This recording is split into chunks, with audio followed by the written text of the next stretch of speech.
Novel hall इतिहास अध्याय 81 एवी की चाल। नाम महानतम अंतरिक्ष भाड़ी के सैनिक बनने का मार्ग लेखक मेगासी। जोड़ बंद करें, रीसेट करें। क्या वह नहीं आ रहा? नकली इमारतों में से एक की दीवार के पीछे दबकर एजरा शांति से एवी के फिर से प्रकट होने का इंतजार कर रहा था। अब तक उनका मुकाबला चूहे बिल्ली के खेल जैसा था। एवी एजरा को ढूंढता और अपनी जबरदस्त मारक क्षमता से उसे खत्म करने की कोशिश करता, जबकि एजरा रंग की रणनीति अपनाकर धीरे-धीरे एवी के बचाव को कमजोर करता। बेशक एजरा को पूरा भरोसा था कि आमने सामने की लड़ाई में भी वह एवी को उसके पावर आर्मर के साथ भी हरा सकता है, लेकिन ऐसा करना थोड़ा जोखिम भरा था, खासकर तब जब उसे स्टेरकोड के हथियारों और चालों के बारे में पक्का पता नहीं था। फिर भी एजरा पूरे समय किसी इमारत के अंदर दुबका नहीं रह सकता था। अगर एवी उसके पास नहीं आने वाला था, तो उसे छिपकर आगे बढ़ते रहना होगा और भागने से पहले लेजरों की एक और बौछार करने के लिए उसे काफी करीब पहुंचना होगा। लेकिन एजरा के अपनी जगह से हिलने से ठीक पहले उसके विजन में लगे सेंसर ने एक बड़े पेन के आने का पता लगाया। कुछ क्षण बाद एवी का शक्तिशाली कवच धीरे-धीरे दिखाई दिया। वह घूमने लगा, लेकिन एजरा पर विस्फोट का कोई असर नहीं हुआ था। यह अच्छी योजना थी, लेकिन तुम्हें इस बात का ध्यान रखना चाहिए था कि मेरे पास एक व्यक्तिगत ढाल जनरेटर है। मुझे भी यह भ्रम नहीं है कि मैं केवल अपनी कठोर प्रकाश ढाल से मुझ पर दागी गई हर लेजर को रोक सकता हूं। एजरा ने एवी की ओर मुड़ते हुए कहा। फिर उसने अपनी मुद्रा को इस तरह झुकाया कि वह पूरी तरह से अपनी ढाल से आच्छादित हो गया और हमला कर दिया।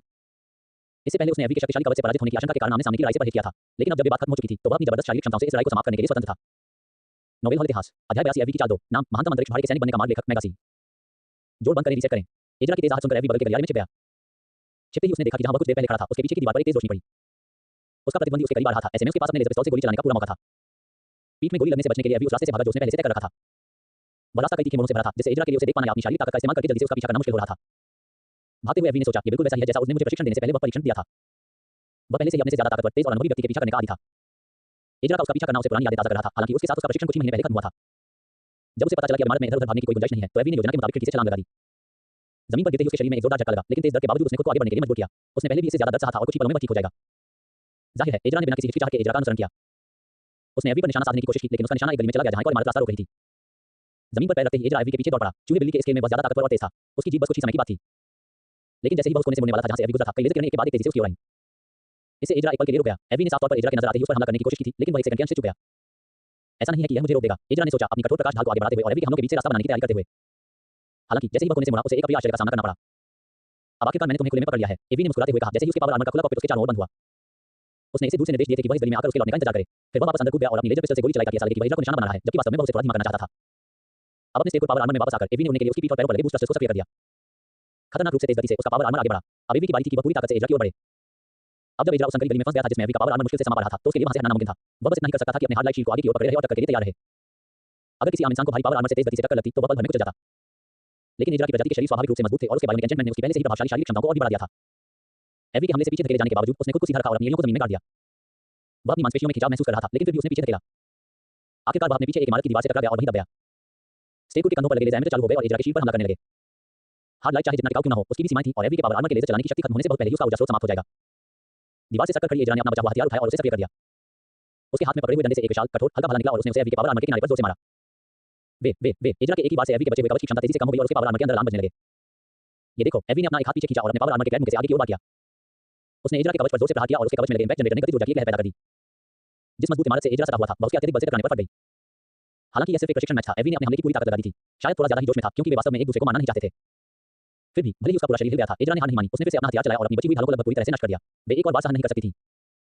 मैं यह नहीं करना चाहता था, एवी बड़बड़ाया। स्टेरकोड का आपातकालीन निकास खोलकर उसमें से कूद गया। जैसे ही उसने ऐसा किया, एजरा ने उसके पावर आर्मर की ढाल को तोड़ दिया और उसका कठोर हल्का भाला वहीं पर से टकराया। सौभाग्य से एजरा का हथियार उस समय कुंडले उत्सर्जित करने के लिए सेट था, इसलिए इसे कोई वास्तविक क्षति नहीं हुई। फिर भी प्रोग्राम ने स्टेरकोड को एक गहरा घाव लगने के रूप में दर्ज किया और ऑनबोर्ड कंप्यूटर ने इस नकली क्षति को दर्शाने के लिए अपनी क्षमताओं को कम कर दिया। कम से कम पावर आर्मर बंद नहीं हुआ था और एजरा को अपनी जगह पर रोके रखा था, जिससे एवी को अपना अंतिम वार करने का मौका मिल गया। निजी सुरक्षा कवच जनरेटर निश्चित रूप से उपयोगी हैं, लेकिन वे इतनी नजदीकी दूरी पर होने वाले विस्फोटों को नहीं रोक सकते। एवी ने कहा। उसकी लेजर पिस्तौल एजरा के पेट से बिल्कुल सटी हुई थी। नोवेल हॉल इतिहास अध्याय 83 दूसरी चुनौती का अंत। नाम महानतम अंतरिक्ष भाड़ी के सैनिक बनने का मार्ग लेखक मेगासी। जोड़ बंद करें, रीसेट करें। ट्रिगर पर उंगली दबाए हुए एवी ने एजरा के पेट में लगातार गोलियां बरसाईं। कई बार गोली चलाने के बाद भी वह नहीं रुका। तब तक नहीं रुका जब तक प्रोग्राम ने उसकी जीत की घोषणा नहीं कर दी। सौभाग्य से एजरा के पास कोई और चाल नहीं थी और मैच तब समाप्त हुआ जब एवी ने उसे मार्ग घोषित कर दिया। यही कांटे की टक्कर थी जिसमें एवी ने अपनी जोखिम भरी रणनीति के दम पर जीत हासिल की। अगर उसने एक भी गलती की होती तो एजरा उसे आसानी से हरा देता। अब जब तुम जीत गए हो, तो क्या तुम मेरे ऊपर से यह पावर आर्मर उतार दोगे? एजरा ने एवी के मन ही मन हो रहे जश्न को रोकते हुए कहा।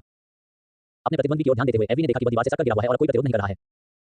फिर भी भारी भरकम स्टेरकोड पावर आर्मर का वजन अभी भी उस पर था और वह अपनी कृत्रिम मांसपेशियों का इस्तेमाल करके उसे दबाए हुए था। बेशक अगर एजरा चाहता तो खुद को छुड़ा सकता था, लेकिन इससे एवी के पावर आर्मर को नुकसान पहुंचा। माफ कीजिए, बस एक पल दीजिए। अपना टर्मिनल निकालते हुए एवी ने स्टेरकोड को कुछ आदेश भेजे और स्टेरकोड ने एजरा को छोड़ दिया और कुछ मीटर पीछे हट गया। दीवार से चिपके रहने से मुक्त होते ही एजरा ने खुद को धक्का दिया और अपनी स्थिति का जायजा लेने के लिए अपने कंधों को हिलाने और शरीर को घुमाने लगा। आखिर में आपने मेरे साथ थोड़ी सख्ती कर दी। शुक्र है कि लगता है मेरी कुछ मांसपेशियों में ही खिंचाव आया है। मुझे एक पल के लिए चिंता हुई थी कि कहीं आपने मेरी हड्डियां न तोड़ दी हों। एजरा ने हल्की हंसी के साथ कहा। हारने के बावजूद वह ज्यादा परेशान नहीं लग रहा था। उसे एहसास हुआ कि वह एवी के जाल में फंस गया था और उसे हार गया था। ये प्रतियोगिता ये देखने के लिए थी कि उनमें से कौन ज्यादा कुशल है और हालांकि वह जीतना चाहता था, लेकिन उसे इस बात की भी संतुष्टि थी कि उसके जूनियर ने, जिसने उसी गुरु से सीखा था, कितना अच्छा प्रदर्शन किया था। मुझे लगता है कि इससे हम दोनों एक जीत पर आ गए हैं। हम अंतरिक्ष में अपने जहाजों से इसका फैसला करेंगे। ये विदाई के शब्द कहकर एजरा प्रशिक्षण कक्ष से निकल गया और अपना सामान समेटने लगा। योजना के अनुसार वे दोनों 5 घंटे में स्टेशन से निकलेंगे और अपने पायलट कौशल का परीक्षण करेंगे। इस बार जो भी हारेगा वह दूसरे का अधीनस्थ बन जाएगा। अपने टर्मिनल से एवी ने अपने पावर आर्मर को स्टोरेज सुविधा में वापस जाने के लिए रिमोट निर्देश दिए और फिर कमरे से बाहर निकल गया। तुमने कर दिखाया। जैसे ही एवी उस व्यूइंग रूम में पहुंचा जहां ओएस भाई बहन मैच देख रहे थे, कसांड्रा एवी की ओर दौड़ी और उसे गले लगा लिया। जब उसने उसे गले लगाया तो एवी उसकी खुशी और राहत दोनों को महसूस कर सकता था। हाँ, आखिर में मैंने कर दिखाया। भले ही मुझे थोड़ा जोखिम उठाना पड़ा हो, फिर भी मैं तुम्हारे बिना ये नहीं कर पाता। तुम दोनों के बिना। एवी ने अपना सिर थोड़ा घुमाकर काइडेन की ओर देखते हुए कहा। जवाब में ओएस भाई काइडेन ने बस उपहास किया और मुंह फेर लिया, लेकिन एवी उसकी पूंछ के हल्के लेवल उछाल से समझ गया कि उसे सराहना पाकर खुशी हुई है। और एवी ने जो कहा वो सच था। उन दोनों ने मिलकर उसे एजरा को हराने के लिए खूब प्रशिक्षण दिया था और रणनीतियां बनाई थी। सच तो यह है कि काइडेन ने ही सुझाव दिया था कि वह पावर आर्मर से बाहर कूदकर उसके साथ संबंधित हमला कर सकता है। हालांकि ये सिर्फ एक जोखिम भरा आखिरी उपाय था। मुझे थोड़ा आश्चर्य हुआ। एजरा हार गया, लेकिन वो जरा भी निराश नहीं लगा। ऐसा लग रहा था जैसे उसे नतीजों की परवाह ही नहीं थी और वो बस मजे कर रहा था। कसांड्रा ने उसके व्यवहार को अजीब पाते हुए टिप्पणी की। हाँ, मुझे भी ऐसा ही लग रहा है, और हालांकि मैं पूरी तरह से आश्वस्त नहीं हूं, मुझे लगता है कि मैं कारण समझ गया हूं, एवी ने कहा। फिर उसने कसांड्रा और काइडेन को अपने विचार बताए और दोनों ने सहमति में सिर हिलाया। किसी न किसी तरह से वे तीनों बिल्कुल एक जैसे थे। फिर भी बेहतर होगा कि तुम हार न मानो। मैंने तुम्हारा साथ देने के लिए सहमति दी थी, किसी और का नहीं। मुझे नहीं पता कि अगर मुझे उसे आदेश लेने पड़े तो मैं तुम्हारे साथ रहूंगा या नहीं। काइडेन ने बेबाकी से कहा। ओह, तो क्या तुम अपनी छोटी बहन को ऐसे ही छोड़ दोगे? जब मैंने तुम्हें 2 हफ्ते से भी कम समय के लिए अकेला छोड़ा था, तब तुम कितने परेशान थे? क्योंकि मैं एवी के साथ ही रहूंगी, चाहे तुम हमारे साथ रहो या न रहो। कसांड्रा ने चिढ़ाते हुए कहा। इस पर काइडेन का चेहरा गुस्से से भर गया और वह जोर से सांस छोड़ते हुए चला गया। बेशक कसांड्रा के लिए समझना आसान था कि वह हमें क्या करेगा। भले ही एवी हार जाए, वह उनके साथ ही जाएगा। खैर, मेरा हारने का कोई इरादा नहीं है। मुझे नहीं लगता कि एजरा के अधीन काम करना बुरा होगा, लेकिन मैं किसी और का अनुसरण नहीं करना चाहता। आंखों में दृढ़ निश्चय एवी कसांड्रा के साथ डांटलेस की ओर वापस चल पड़ा। वहीं काइडेन अपने जहाज की ओर निकल पड़ा। रास्ते में उसने अपने उपकरण वापस अपने जहाज पर मंगवाने की प्रक्रिया पूरी की। जब वे वापस पहुंचे तब तक पावर आर्मर, लेजर राइफल और लेजर तोप कार्गो होल्ड में रख दिए गए थे। तो अगले कुछ घंटों में तुम क्या करना चाहते हो? कुछ और सिमुलेशन करना चाहते हो? कसांड्रा ने पूछा। एवी ने एक पल सोचा, लेकिन अंत में उसने अपना सिर हिला दिया। मुझे नहीं लगता कि थोड़ी और प्रैक्टिस से मैं और ज्यादा तैयार हो जाऊंगा। मैंने अपनी तरफ से पूरी कोशिश की है। अब बस यही बचा है कि मेरी मेहनत रंग लाए। साथ ही डांटलेस को चलाते हुए मैं किसी दूसरे छोटे यान से हारने की कल्पना भी नहीं कर सकता। आगामी लड़ाई के महत्व के बावजूद एवी को कोई तनाव महसूस नहीं हो रहा था। उसने तीनों चुनौतियों में से सबसे कठिन चुनौती को एक जीत और एक हार के साथ सफलतापूर्वक पार कर लिया था। अब बस इतना ही करना बाकी था कि अंतरिक्ष में एजरा को हराए और यह साबित करे कि उनमें से किसके पास बेहतर जहाज और संचालन कौशल है। नोवेल हॉल इतिहास अध्याय 84 अंतिम मैच की शुरुआत। नाम महानतम अंतरिक्ष भाड़ी के सैनिक बनने का मार्ग लेखक मेगासी। जोड़ बंद करें, रीसेट करें। एवी ने एजरा द्वारा दिए गए निर्देशांकों की ओर बढ़ते हुए घने क्षुद्रग्रह क्षेत्र से होते हुए डांटलेस को आया। वे अभी भी विजुअल प्रणाली में थे, लेकिन किसी भी अंतरिक्ष स्टेशन या खनन कार्यों से इतनी दूर थे कि उनकी लड़ाई वांछित ध्यान आकर्षित न करे। मुझे आश्चर्य है कि उसने ये जगह कैसे खोजी। कसांड्रा ने तैरते हुए विभिन्न आकारों के पत्थरों को देखते हुए कहा। यह उस प्रणाली के मानचित्र पर नहीं था जिसे मैंने डाउनलोड किया था, लेकिन जब मैंने एवी के सर्वोत्तम प्रयासों के बावजूद एजरा ने अंततः उन पर निशाना साधा और अपना छिपा हुआ हथियार डाल दिया। रुको, यह एक रेलगन है। कसांड्रा चिल्लाई, तभी विद्युत चुंबकीय शक्ति से चलने वाला तीर के आकार का धातु का एक टुकड़ा उनकी ओर उड़ता हुआ आया। आमतौर पर एक छोटे यान में ऐसा हथियार नहीं होता, क्योंकि इसे चलाने के लिए अत्यधिक ऊर्जा की आवश्यकता होती है और भारी भरकम गोला बारूद की भी। फिर भी यह एवी के प्लाज्मा लॉन्चर जैसा ही था, एक ऐसा हथियार जिसे इस्तेमाल करना मुश्किल था, लेकिन जो बेहद शक्तिशाली था और एक छोटे यान को भी बड़े यानों को गंभीर नुकसान पहुंचाने में सक्षम बनाता था। यहां तक कि एक ही बार से डेंजलेस की ढालों को भेदने की ताकत थी। नोवेल हॉल इतिहास अध्याय 85 प्रतियोगिता का समापन। नाम महानतम अंतरिक्ष भाड़ी के सैनिक बनने का मार्ग लेखक मेगासी। जोड़ बंद करें, रीसेट करें। एवी ने अपनी ओर आ रहे हमले से बचने के लिए तुरंत रास्ता बनाना शुरू कर दिया। रेलगन भले ही तेज गति से हमला करती थी, लेकिन प्रकाश की गति से चलने वाली लेजरों के सामने उनकी गति कुछ भी नहीं थी। दोनों के बीच की दूरी को देखते हुए एवी के पास हमले से बचने के लिए पर्याप्त समय था।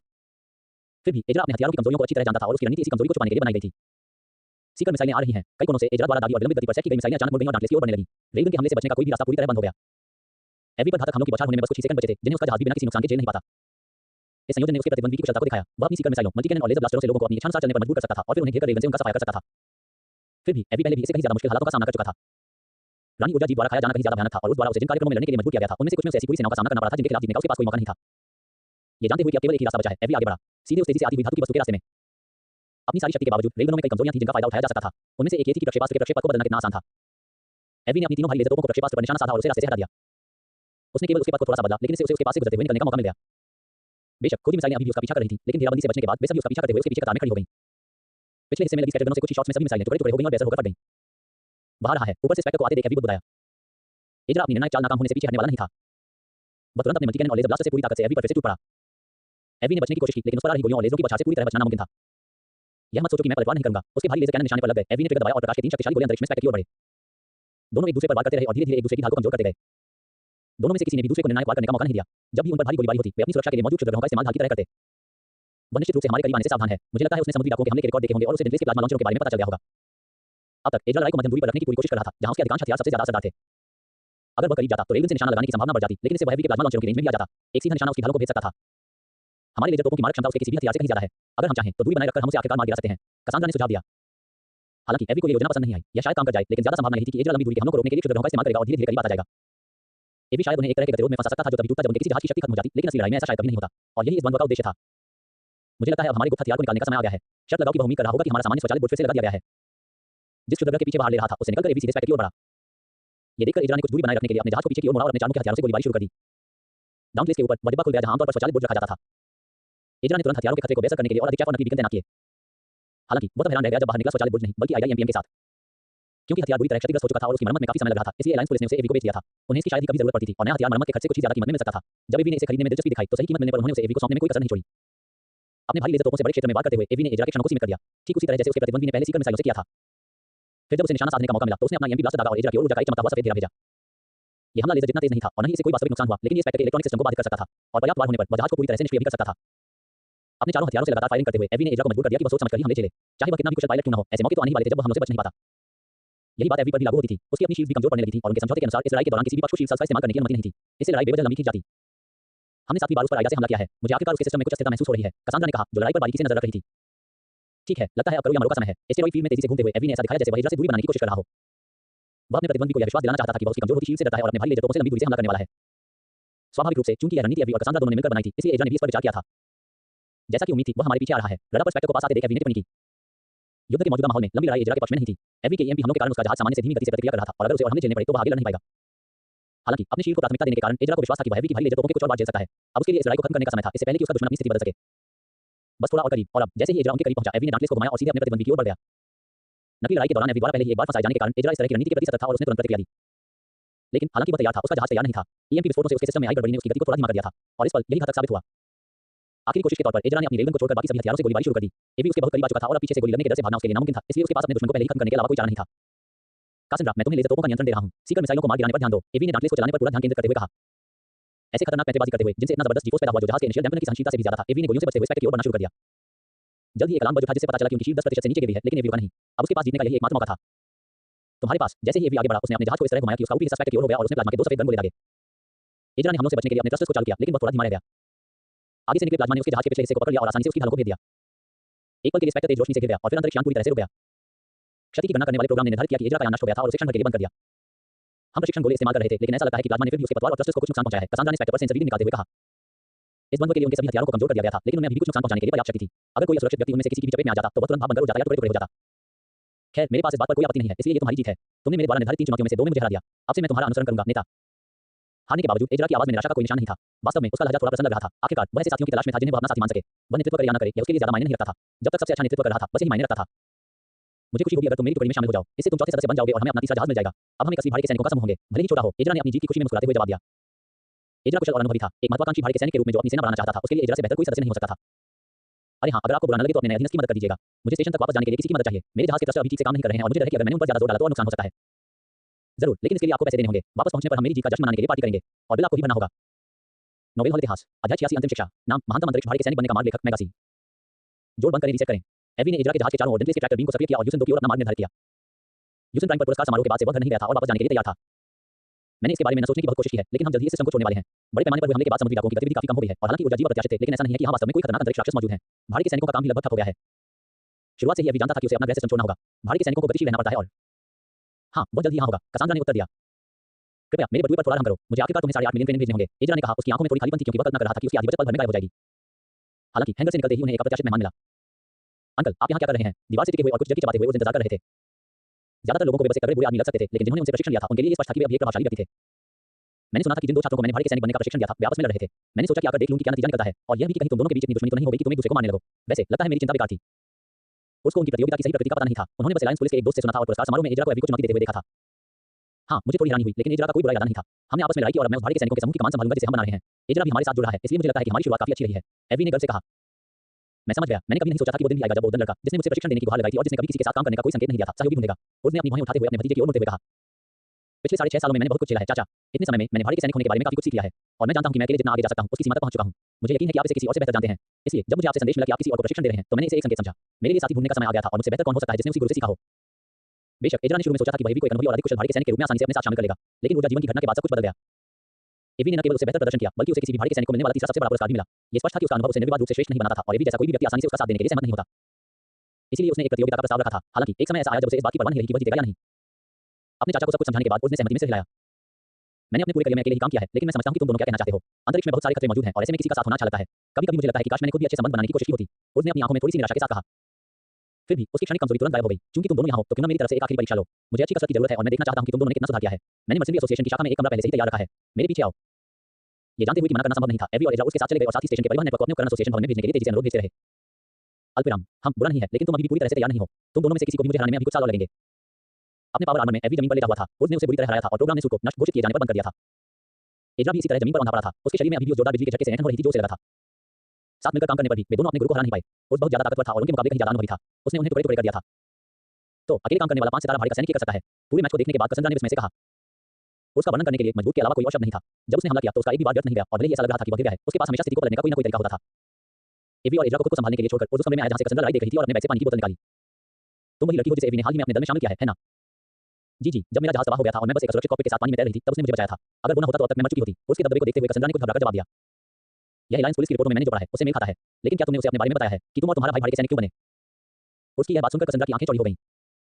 हालांकि उसने उसे कभी न कभी बताने का इरादा किया था, लेकिन उसने अभी तक एवी को अपने अतीत के बारे में नहीं बताया था। वे दोनों व्यस्त थे और उनके पास ऐसी बातों की चिंता करने का समय नहीं था, इसलिए उसने उस पर एक और बोझ डालना उचित नहीं समझा। कम से कम अभी तो नहीं।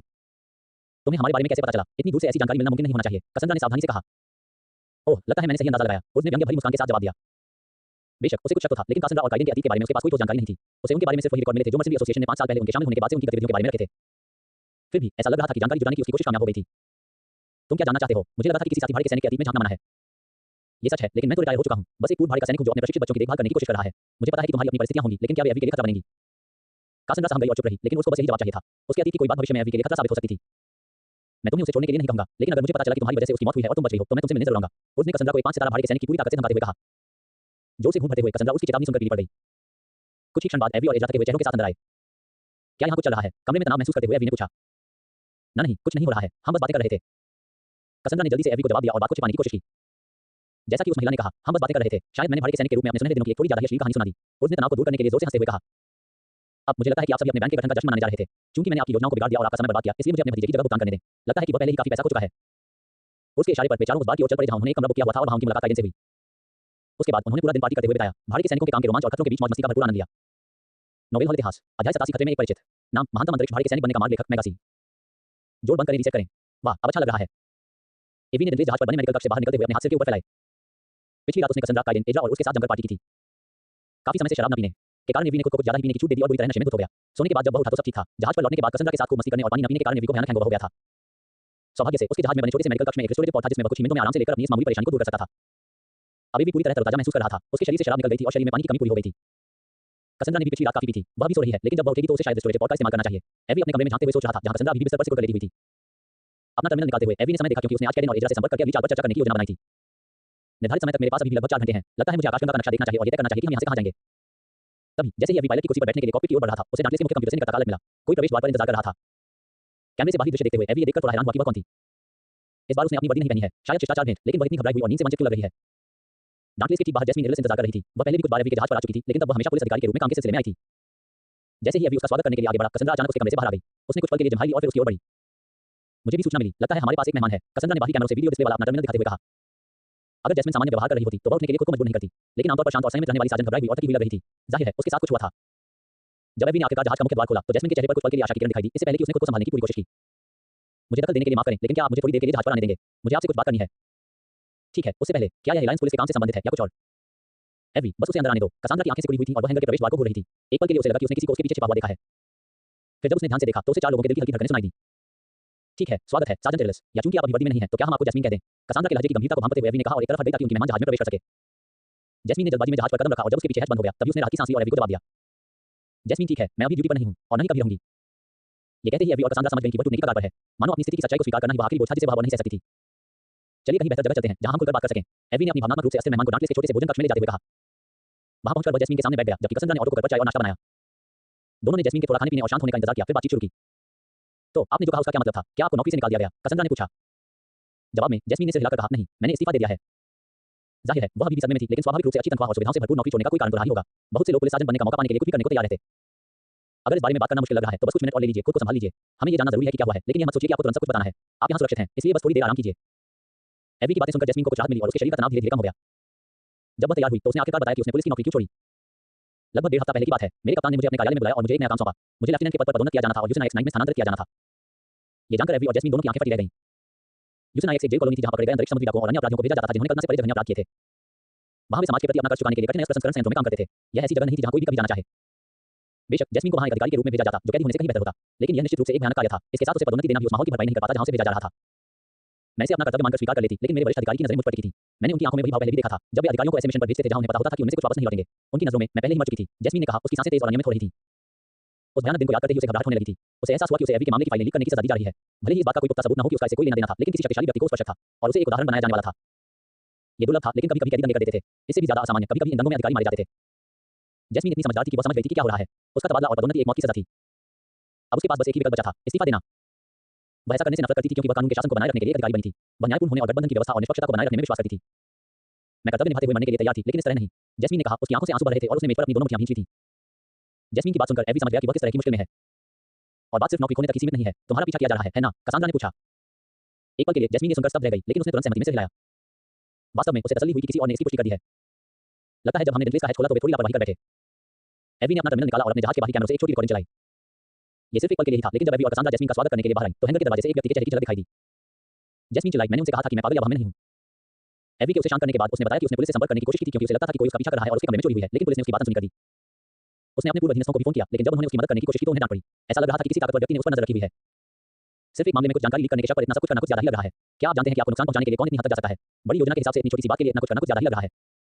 अगर एवी ने स्टोरिंग के साथ पहले से ही समझौता न किया होता तो शायद उसे उन पर शक होता, लेकिन एवी के खिलाफ किसी भी शर्मनाक जांच को नाकाम करने के लिए जैस्मीन की जिंदगी को मुश्किल बनाने के लिए उनके पास कोई वजह नहीं थी। उन्हें लगभग वो मिल चुका था जो वे चाहते थे। जहां तक उसके उन दुश्मनों की बात है जो उसे ऐसे अपराध के लिए जेल में देखना चाहते थे जो उसने किया ही नहीं, तो उसे सिर्फ वही समुद्री डाकू याद आ रहे थे जो बड़े पैमाने पर हुए नरसंहार से बच रहे थे, लेकिन उनमें से किसी के पास भी इतना प्रभाव नहीं था कि वो ऐसा कुछ कर सके। मुझे सिर्फ एक ही व्यक्ति याद आ रहा है, डिप्टी चीफ कैमिला स्वीकारी, वही थी जिन्होंने सबसे पहले इस जहाज पर हुए हत्याओं के मुख्य संदिग्ध के रूप में आपके खिलाफ जांच शुरू करवाई थी। नोवेल हॉल इतिहास अध्याय 88 एक अप्रत्याशित अतिरिक्त। नाम महानतम अंतरिक्ष भाड़ के सैनिक बनने का मार्ग लेखक मेगासी। जोड़ बंद करें, रीसेट करें। डिप्टी चीफ कैमिला, वही जिसके बारे में स्टोरिंग के अधिकारियों ने मुझे बताया था। इस मामले में उसका क्या हित है और वह जैस्मीन को निशाना बनाने के लिए इतनी मेहनत क्यों कर रही है? एवी को समझ नहीं आ रहा था कि अलायंस पुलिस की एक उच्च पदस्थ अधिकारी जो बिल्कुल अलग सेक्टर में तैनात थी उससे दुश्मनी क्यों रखेगी। उसके दिमाग में जो कारण आ रहे थे वे सब बेतुके और पड़े थे, मानो साजिश के सिद्धांत हों।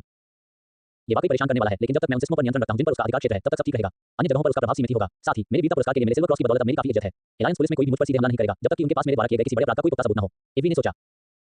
उसने सोचा कि बिना किसी ठोस कारण के मधुमक्खी के छत्ते में हाथ डालना बेकार है। उसे बस इतना शक था कि डिप्टी चीफ उसे निशाना बना रही है, इससे ज्यादा कुछ नहीं। इन शकों पर अमल करने से सिर्फ मुसीबत ही आएगी। फिर भी जैस्मीन की चिंता बनी हुई थी। एवी को यकीन नहीं था कि जैस्मीन के साथ हो रही बदसलूकी यहीं खत्म हो जाएगी। हमेशा यह संभावना बनी रहती थी कि कहीं वह किसी दिन कॉलोनी की किसी अंधेरी गली में मृत न पड़ी मिले। तुमने हमें अपनी स्थिति बता दी है, लेकिन तुम हमसे क्या उम्मीद करती हो? अगर तुम हमें सुरक्षा के लिए रख लेती हो तो शायद हम तुम्हारा पीछा करने वालों से छुटकारा दिला सकते हैं, लेकिन बात यहीं खत्म नहीं होगी और हम हमेशा के लिए यहाँ रहकर तुम्हारी रक्षा नहीं कर सकते। हम भाड़ के सैनिक हैं। जब एक जगह पर अच्छे काम खत्म हो जाते हैं तो हमें दूसरी जगह जाना पड़ता है, कसांद्रा ने साफ-साफ कहा। हालांकि वह जैस्मीन की आभारी थी कि उसने एवी की मदद की और उसे SCX-001 चुराने की कोशिश करने वाले गिरोह के साथ मिलकर किसी भी झूठे आरोप से बचाया, लेकिन यह उनके लिए सब कुछ छोड़कर जीवन भर उसकी रक्षा करने का पर्याप्त कारण नहीं था। कुछ पलों के लिए जैस्मीन चुप रही। वह घबरा रही थी और अपने ऊपर आई दुर्भाग्यपूर्ण परिस्थितियों से निकलने का कोई रास्ता ढूंढने की कोशिश कर रही थी।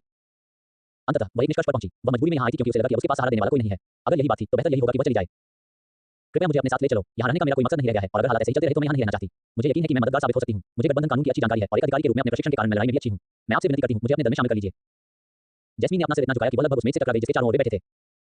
कहना गलत नहीं होगा कि एवी और कसांद्रा हैरान रह गए। उन्होंने कभी उम्मीद नहीं की थी कि वह उनके साथ शामिल होने के लिए कहेगी। भाड़ का सैनिक बनना कमजोर दिल वालों का काम नहीं था। इस काम में दूसरों को मारना शामिल था, अक्सर बेरहमी से। इसी तरह वे पैसे कमाते थे। खैर, वह पुलिस की सदस्य थी, इसलिए मुझे यकीन है कि उसने हत्या करने के बारे में अपनी सारी चीजें दूर कर दी होगी। फिर भी भाड़ का सैनिक होना अलायंस पुलिस का हिस्सा होने से बहुत अलग है।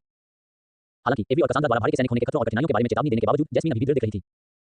मैंने सबसे पहले पुलिस इसलिए भर्ती की थी क्योंकि मैं कानून का पालन करना चाहती थी और अलायंस को लोगों के लिए एक बेहतर जगह बनाना चाहती थी। अगर मैं अब ऐसा नहीं कर सकती तो कम से कम मैं अंतरिक्ष समुद्री डाकुओं को खत्म करने में आपकी मदद कर सकती हूँ। भाड़ के सैनिक होने का यही तो एक बड़ा हिस्सा है ना? जैस्मीन ने कहा। चाहे वह कितनी भी थकी हुई क्यों न हो, उसकी आंखों में अभी भी एक दृढ़ संकल्प झलक रहा था। तुम्हारी बात सही है, लेकिन भाड़ के काम का मतलब सिर्फ यही नहीं होता। कभी-कभी हमें पैसों के लिए नैतिक रूप से संदिग्ध काम भी करने पड़ते हैं। हम न्याय के नायक वगैरह नहीं हैं। हमारा मकसद बस जहां भी हो सके अच्छा मुनाफा कमाना है। कसांद्रा ने जैस्मीन की उम्मीदों को कम करने की कोशिश की, लेकिन जवाब में जैस्मीन ने बस इतना कहा, तो मैं समूह की अंतरात्मा बनूंगी और हमें सही रास्ते पर रखूंगी। मुझे सही रकम तो नहीं पता, लेकिन तुम दोनों ने हाल ही में समुद्री डाकुओं और ऊर्जा जीवों से लड़कर खूब पैसा कमाया है। ये दोनों ही गठबंधन और उसके नागरिकों के लिए बड़े खतरे हैं। मुझे यकीन है कि हमें लोगों की मदद करने और पैसा कमाने के कई मौके मिल जाएंगे। ठीक है, शांत हो जाओ। इस जहाज के कप्तान के तौर पर आखिरी फैसला मैं ही करूंगा कि तुम हमारे साथ आओ या नहीं। मैं तुम्हारा एहसानमंद हूं क्योंकि तुमने मेरी मदद के लिए अपनी जान जोखिम में डाली। अगर तुम बस हमें कहीं और ले जाना चाहती हो तो यह आसान है, लेकिन दल में शामिल होना मुश्किल हो सकता है। आखिरकार कासंद्रा पहले से ही जहाज पर है। एवी ने अपनी साथी की तरफ देखते हुए कहा।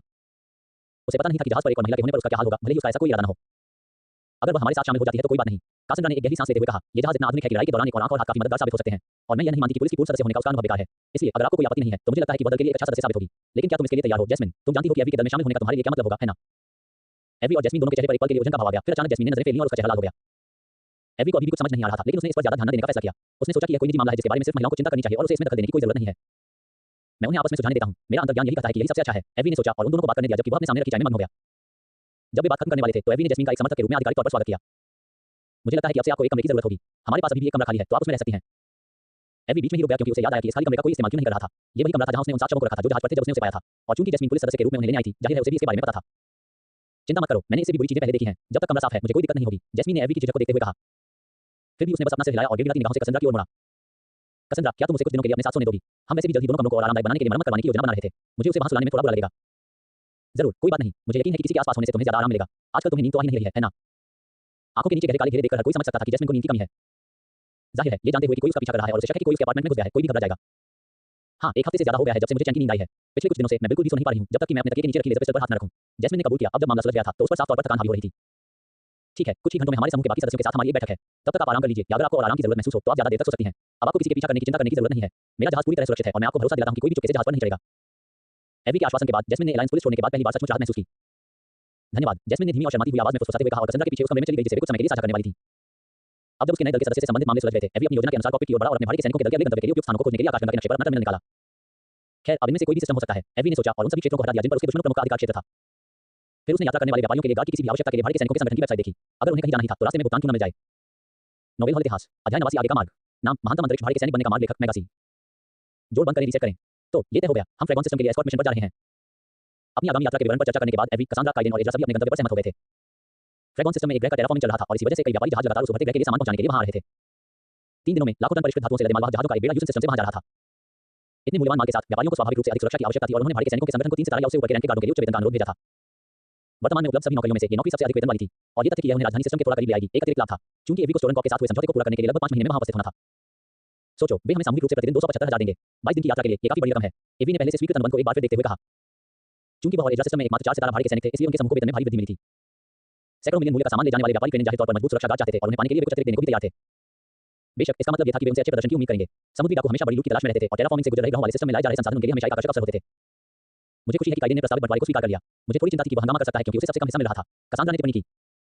कुछ विचार विमर्श के बाद यह तय किया गया कि एवी को प्रतिदिन 1,05,000 क्रेडिट मिलेंगे क्योंकि वह उनके समूह का नेता था। एजरा को 95,000 मिलेंगे और काइडेन को 75,000 मिलेंगे क्योंकि वह भी 3 सितारा भाड़े का सैनिक था और उनके दस्ते का सबसे निचले रैंक का सदस्य था। कसांड्रा को एवी के हिस्से से उसका 3% मिलता रहेगा और उन दोनों ने तय किया कि जैस्मिन को उसके कौशल के आधार पर 1.5% मिलेगा। हालांकि ये राशियां कुल वेतन की तुलना में ज्यादा नहीं लग सकती, फिर भी यह उचित मुआवजा था क्योंकि एवी हिडन प्लेस का एकमात्र मालिक था। साथ ही वे औसत नौकरी करने वाले अधिकांश उपनिवेशवासियों से ज्यादा कमा रहे थे। जैस्मिन की बात करें तो क्या आपको यकीन है कि उसे न लाना सही फैसला था? एवी ने पूछा। थकान के मारे वह मीटिंग में सो गई थी, अभी भी वह सपनों की दुनिया में खोई हुई थी। हाँ, इससे तो बस हमारे आज के मुख्य उद्देश्य से ध्यान भटकता। हम बाकी लोगों को उसके बारे में बाद में बता देंगे। वैसे भी तुम्हारे जहाज में नए क्रू मेंबर शामिल करना उनके लिए कोई बड़ी बात नहीं है। एवी ने सहमति में सिर हिलाया। जब तक उनमें से कोई अपने किसी कट्टर दुश्मन को अपने क्रू में शामिल न कर ले, उसे शक था कि उनमें से कोई इस बारे में ज्यादा सोचेगा। आखिर में अपने जहाजों पर लोगों को आने देना उनका अपना फैसला था। तो फिर असली समस्या जैस्मिन को भाड़े के सैनिक के रूप में पंजीकृत करवाना है। एवी ने अपना सिर घुमाकर उस दिशा में देखा जहां उसका नया क्रू मेंबर आराम कर रहा था। जब उसने कसांड्रा को अपने क्रू में शामिल किया था तो यह प्रक्रिया काफी आसान थी क्योंकि वह पहले से ही भाड़े की सैनिक थी। लेकिन जैस्मिन को एक शाखा में जाकर खुद पंजीकरण करवाना होगा। इसका मतलब था जहाज की सुरक्षा छोड़ना। जो लोग उसका पीछा कर रहे थे उन्होंने शायद सिर्फ इसलिए हार नहीं मानी होगी क्योंकि उसे शरण मिल गई थी। जैसे ही वह दोबारा सामने आती, वे तुरंत उसके पीछे पड़ जाते। हम यूसन प्राइम जाने की कोशिश कर सकते हैं। कसांड्रा का सुझाव निश्चित रूप से तर्कसंगत था, लेकिन यह संभावना थी कि जैस्मिन के पीछे जो भी पड़ा हो उसके एजेंट यूसन प्राइम पर भी हो और अगर उन्हें उसके पीछा करने वालों से निपटना ही था तो वह भी अपने होम स्टेशन पर ऐसा करना पसंद करता जहां वह आसपास के माहौल से ज्यादा परिचित था। जैस्मिन के पंजीकरण के बारे में फैसला लेने के बाद वे अपनी आगामी यात्रा की तैयारियों में जुट गए। उन्हें खाने पीने का पूरा स्टॉक रखना था। यह सुनिश्चित करना था कि डांट प्लेस के गोला बारूद का भंडार भरा हो या उनका रखरखाव किया जाए। एक उच्च गुणवत्ता वाला अंतरिक्ष यान भी अगर ठीक से रखरखाव न किया जाए तो आखिरकार खराब हो ही जाता है। जब जैस्मिन जागेगी तो हमें उसके निजी सामान के बारे में भी सोचना होगा। वह यहाँ सिर्फ एक छोटा सा बैग और अपने शरीर पर पहने हुए कपड़ों के साथ आई थी। एवी ने कहा। जैस्मिन की स्थिति उसे कुछ हद तक कसांड्रा की याद दिला रही थी। दोनों बहुत कम सामान के साथ उसके जहाज पर आ पहुंचे थे। जाने से पहले हमें तुम्हारे माता-पिता से जरूर मिलना चाहिए। अगर उनका बेटा बिना अलविदा कहे चला गया तो उन्हें बहुत दुख होगा, कसांड्रा ने कहा। एवी खुद भी इस बारे में सोच रहा था, लेकिन इतनी सारी जिम्मेदारियों के बीच समय निकालना मुश्किल हो रहा था। पहले एजरा के साथ मुकाबला था और अब जैस्मिन का मामला। अप्रत्याशित घटनाएं होती रहती थीं और उन पर ध्यान देना जरूरी हो जाता था। फिर भी वह जानता था कि जाने से पहले उसे अपने माता-पिता से कम एक बार और मिलना जरूरी है। वे मुझे लगातार अपडेट दे रहे हैं, लेकिन मैं पापा के ठीक होने की प्रगति देखना चाहता हूं और मुझे उनसे कुछ बातें भी सुलझानी हैं। उफ, और मुझे शायद जैस्मिन को भी उनसे मिलवाना चाहिए क्योंकि वह मेरे दल में शामिल होने वाली है। अपने विचारों में खोया हुआ एवी यूसन को छोड़ने से पहले अपने सभी कामों की एक सूची बना रहा था। आखिरकार जैस्मिन जाग उठी और कॉकपिट में आई जहां एवी और कसांड्रा अपनी यात्रा की तैयारी में व्यस्त थे। मुझे माफ करना कि मैं मीटिंग में नहीं आ पाई। मैं उठना चाहती थी, जैस्मिन ने माफी मांगते हुए कहा। नहीं, कोई बात नहीं, मैंने पहले ही कहा था कि तुम आराम से सो सकती हो। मुझे बस खुशी है कि तुम्हें आखिरकार थोड़ा आराम मिल गया। एवी ने उसकी चिंताओं को दूर किया और फिर उसे अपने फैसलों के बारे में बताया। ठीक है, जैस्मिन ने बस इतना ही कहा। उसके चेहरे पर तनाव साफ झलक रहा था। जाहिर है वह अपने पीछे लगे लोगों के डर से डेनप्लेस को छोड़ना नहीं चाहती थी। मैं तुम्हारी झिझक समझती हूं, लेकिन चिंता की कोई बात नहीं है। मैं और एवी हर समय तुम्हारे साथ रहेंगे और हमारी कप्तान मुसीबत में फंसी महिलाओं की मदद करने में माहिर हैं। कसांड्रा ने एवी की ओर देखते हुए व्यंग्यात्मक मुस्कान के साथ कहा। जैस्मिन इस पर थोड़ा हंसी और उसका व्यवहार काफी सहज हो गया। इसके बाद तीनों ने अपना सामान समेटा और निकल पड़े। उनका पहला पड़ाव भाड़े के सैनिकों का संगठन था और उसके बाद वे जैस्मिन के अपार्टमेंट में उसका कुछ सामान लेने जाएंगे। क्या वे अभी भी आसपास हैं? हैंगर में कदम रखते ही एवी ने कसांड्रा से फुसफुसाकर पूछा।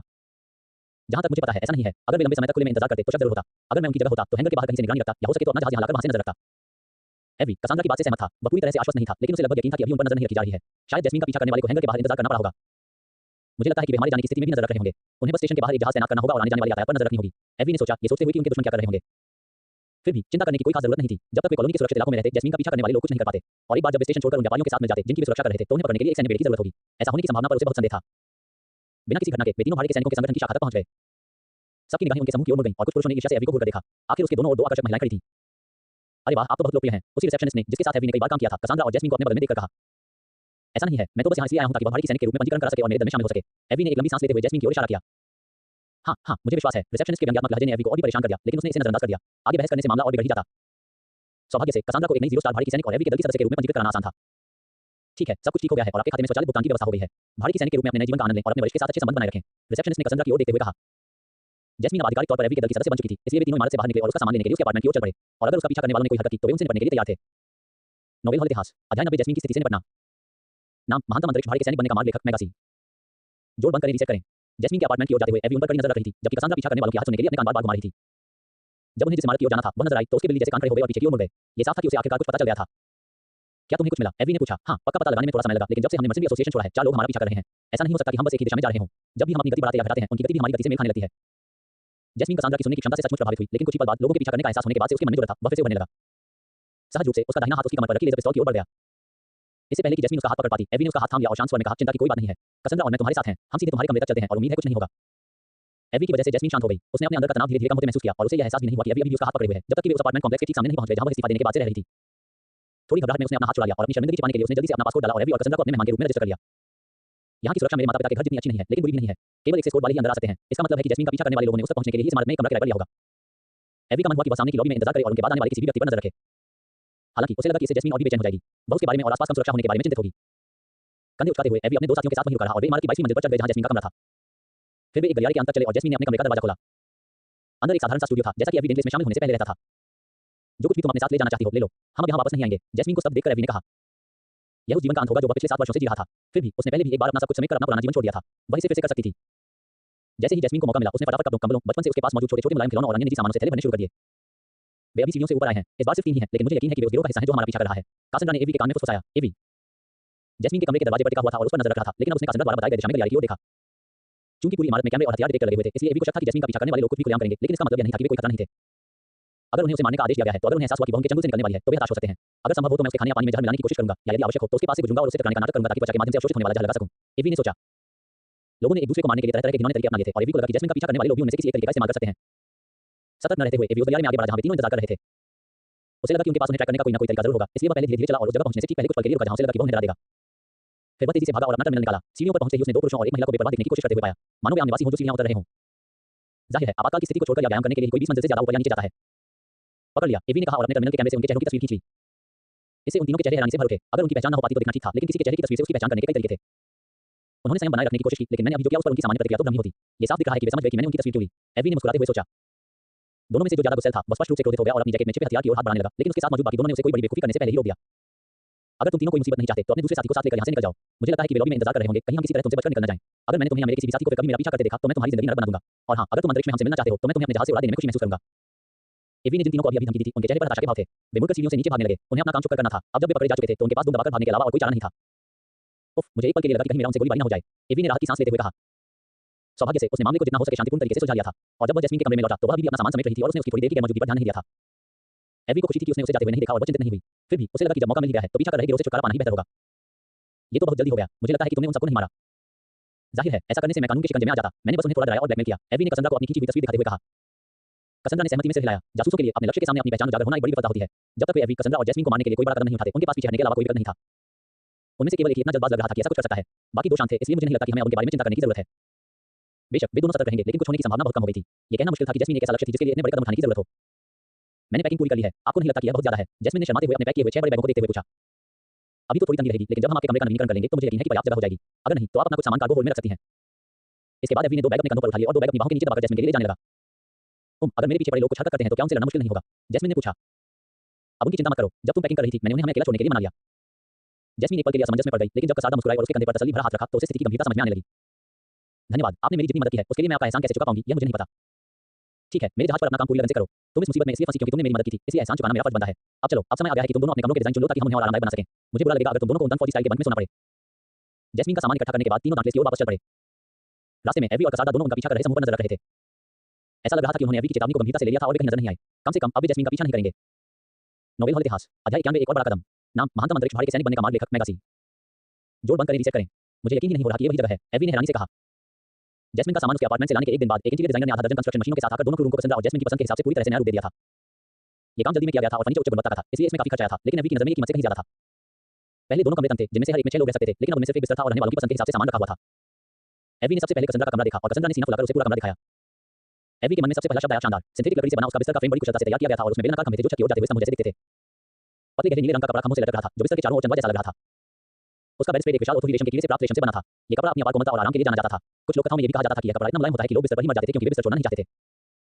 एक दीवार के साथ साथ बिस्तर के समान शैली की एक बड़ी अलमारी थी जिसमें कसांड्रा का शारीरिक डेटा कंप्यूटर में संग्रहित था और यह उसके मूड के अनुसार कपड़े चुनने में उसकी मदद कर सकता था। बिस्तर के दोनों ओर 2 नाइट स्टैंड थे। एक में एक छोटा दराज था जो जहाज की अपशिष्ट निपटान प्रणाली से जुड़ा था, जिसका उपयोग कसांड्रा किसी भी कचरे को फेंकने के लिए कर सकती थी। अंत में उसने कमरे के एक कोने में एक बहुउपयोगी डेस्क और मेकअप स्टैंड स्थापित किया था। यह एकमात्र ऐसी वस्तु थी जो उसके बाकी फर्नीचर से मेल नहीं खाती थी, क्योंकि इस पर धातु की बाहरी परत चढ़ी हुई थी और यह उसकी आवश्यकता के अनुसार आसानी से एक दर्जन से अधिक डिजाइनों में रूपांतरित हो सकती थी। उसने दीवारों पर कुछ आकाशीय और स्थलीय चित्र भी लगा रखे हैं। मुझे लगता है कि उनमें से एक किसी ग्रह के जंगल का चित्र है। एवी ने कसंद्रा द्वारा लगाई गई तस्वीरों पर नजर डालते हुए सोचा। उसका कुल मिलाकर यही आभास था कि यह कमरा किसी ऐसे व्यक्ति का है जिसने अपना पूरा जीवन अंतरिक्ष में नहीं बिताया होगा। फर्नीचर में कृत्रिम लकड़ी का इस्तेमाल और सभी तस्वीरों को देखकर एवी को लगा कि कसंद्रा कभी किसी समृद्ध ग्रह पर रही होगी। मैंने पहले ही अंदाजा लगा लिया है कि वह कभी अमीर लड़की रही होगी, लेकिन यहाँ उसकी पसंद को देखकर लगता है कि उसका परिवार काफी संपन्न रहा होगा। एवी को समझ नहीं आ रहा था कि उसने अपना घर क्यों छोड़ा। शायद ये सिर्फ रोमांच की चाहत थी, या हो सकता है कि उसके परिवार पर आर्थिक संकट आ गया हो और वे पहले जहाँ रहते थे वहाँ रहने का खर्च न उठा पा रहे हों। कसांद्रा ने अभी तक उसे अपने अतीत के बारे में कुछ नहीं बताया था और एवी का पूछने का कोई इरादा भी नहीं था। वह उसे तब बताएगी जब वह तैयार होगी। कसांद्रा के कमरे का दौरा पूरा करने के बाद एवी तीनों जैस्मीन के नए सजे धजे कमरे की ओर चल पड़े।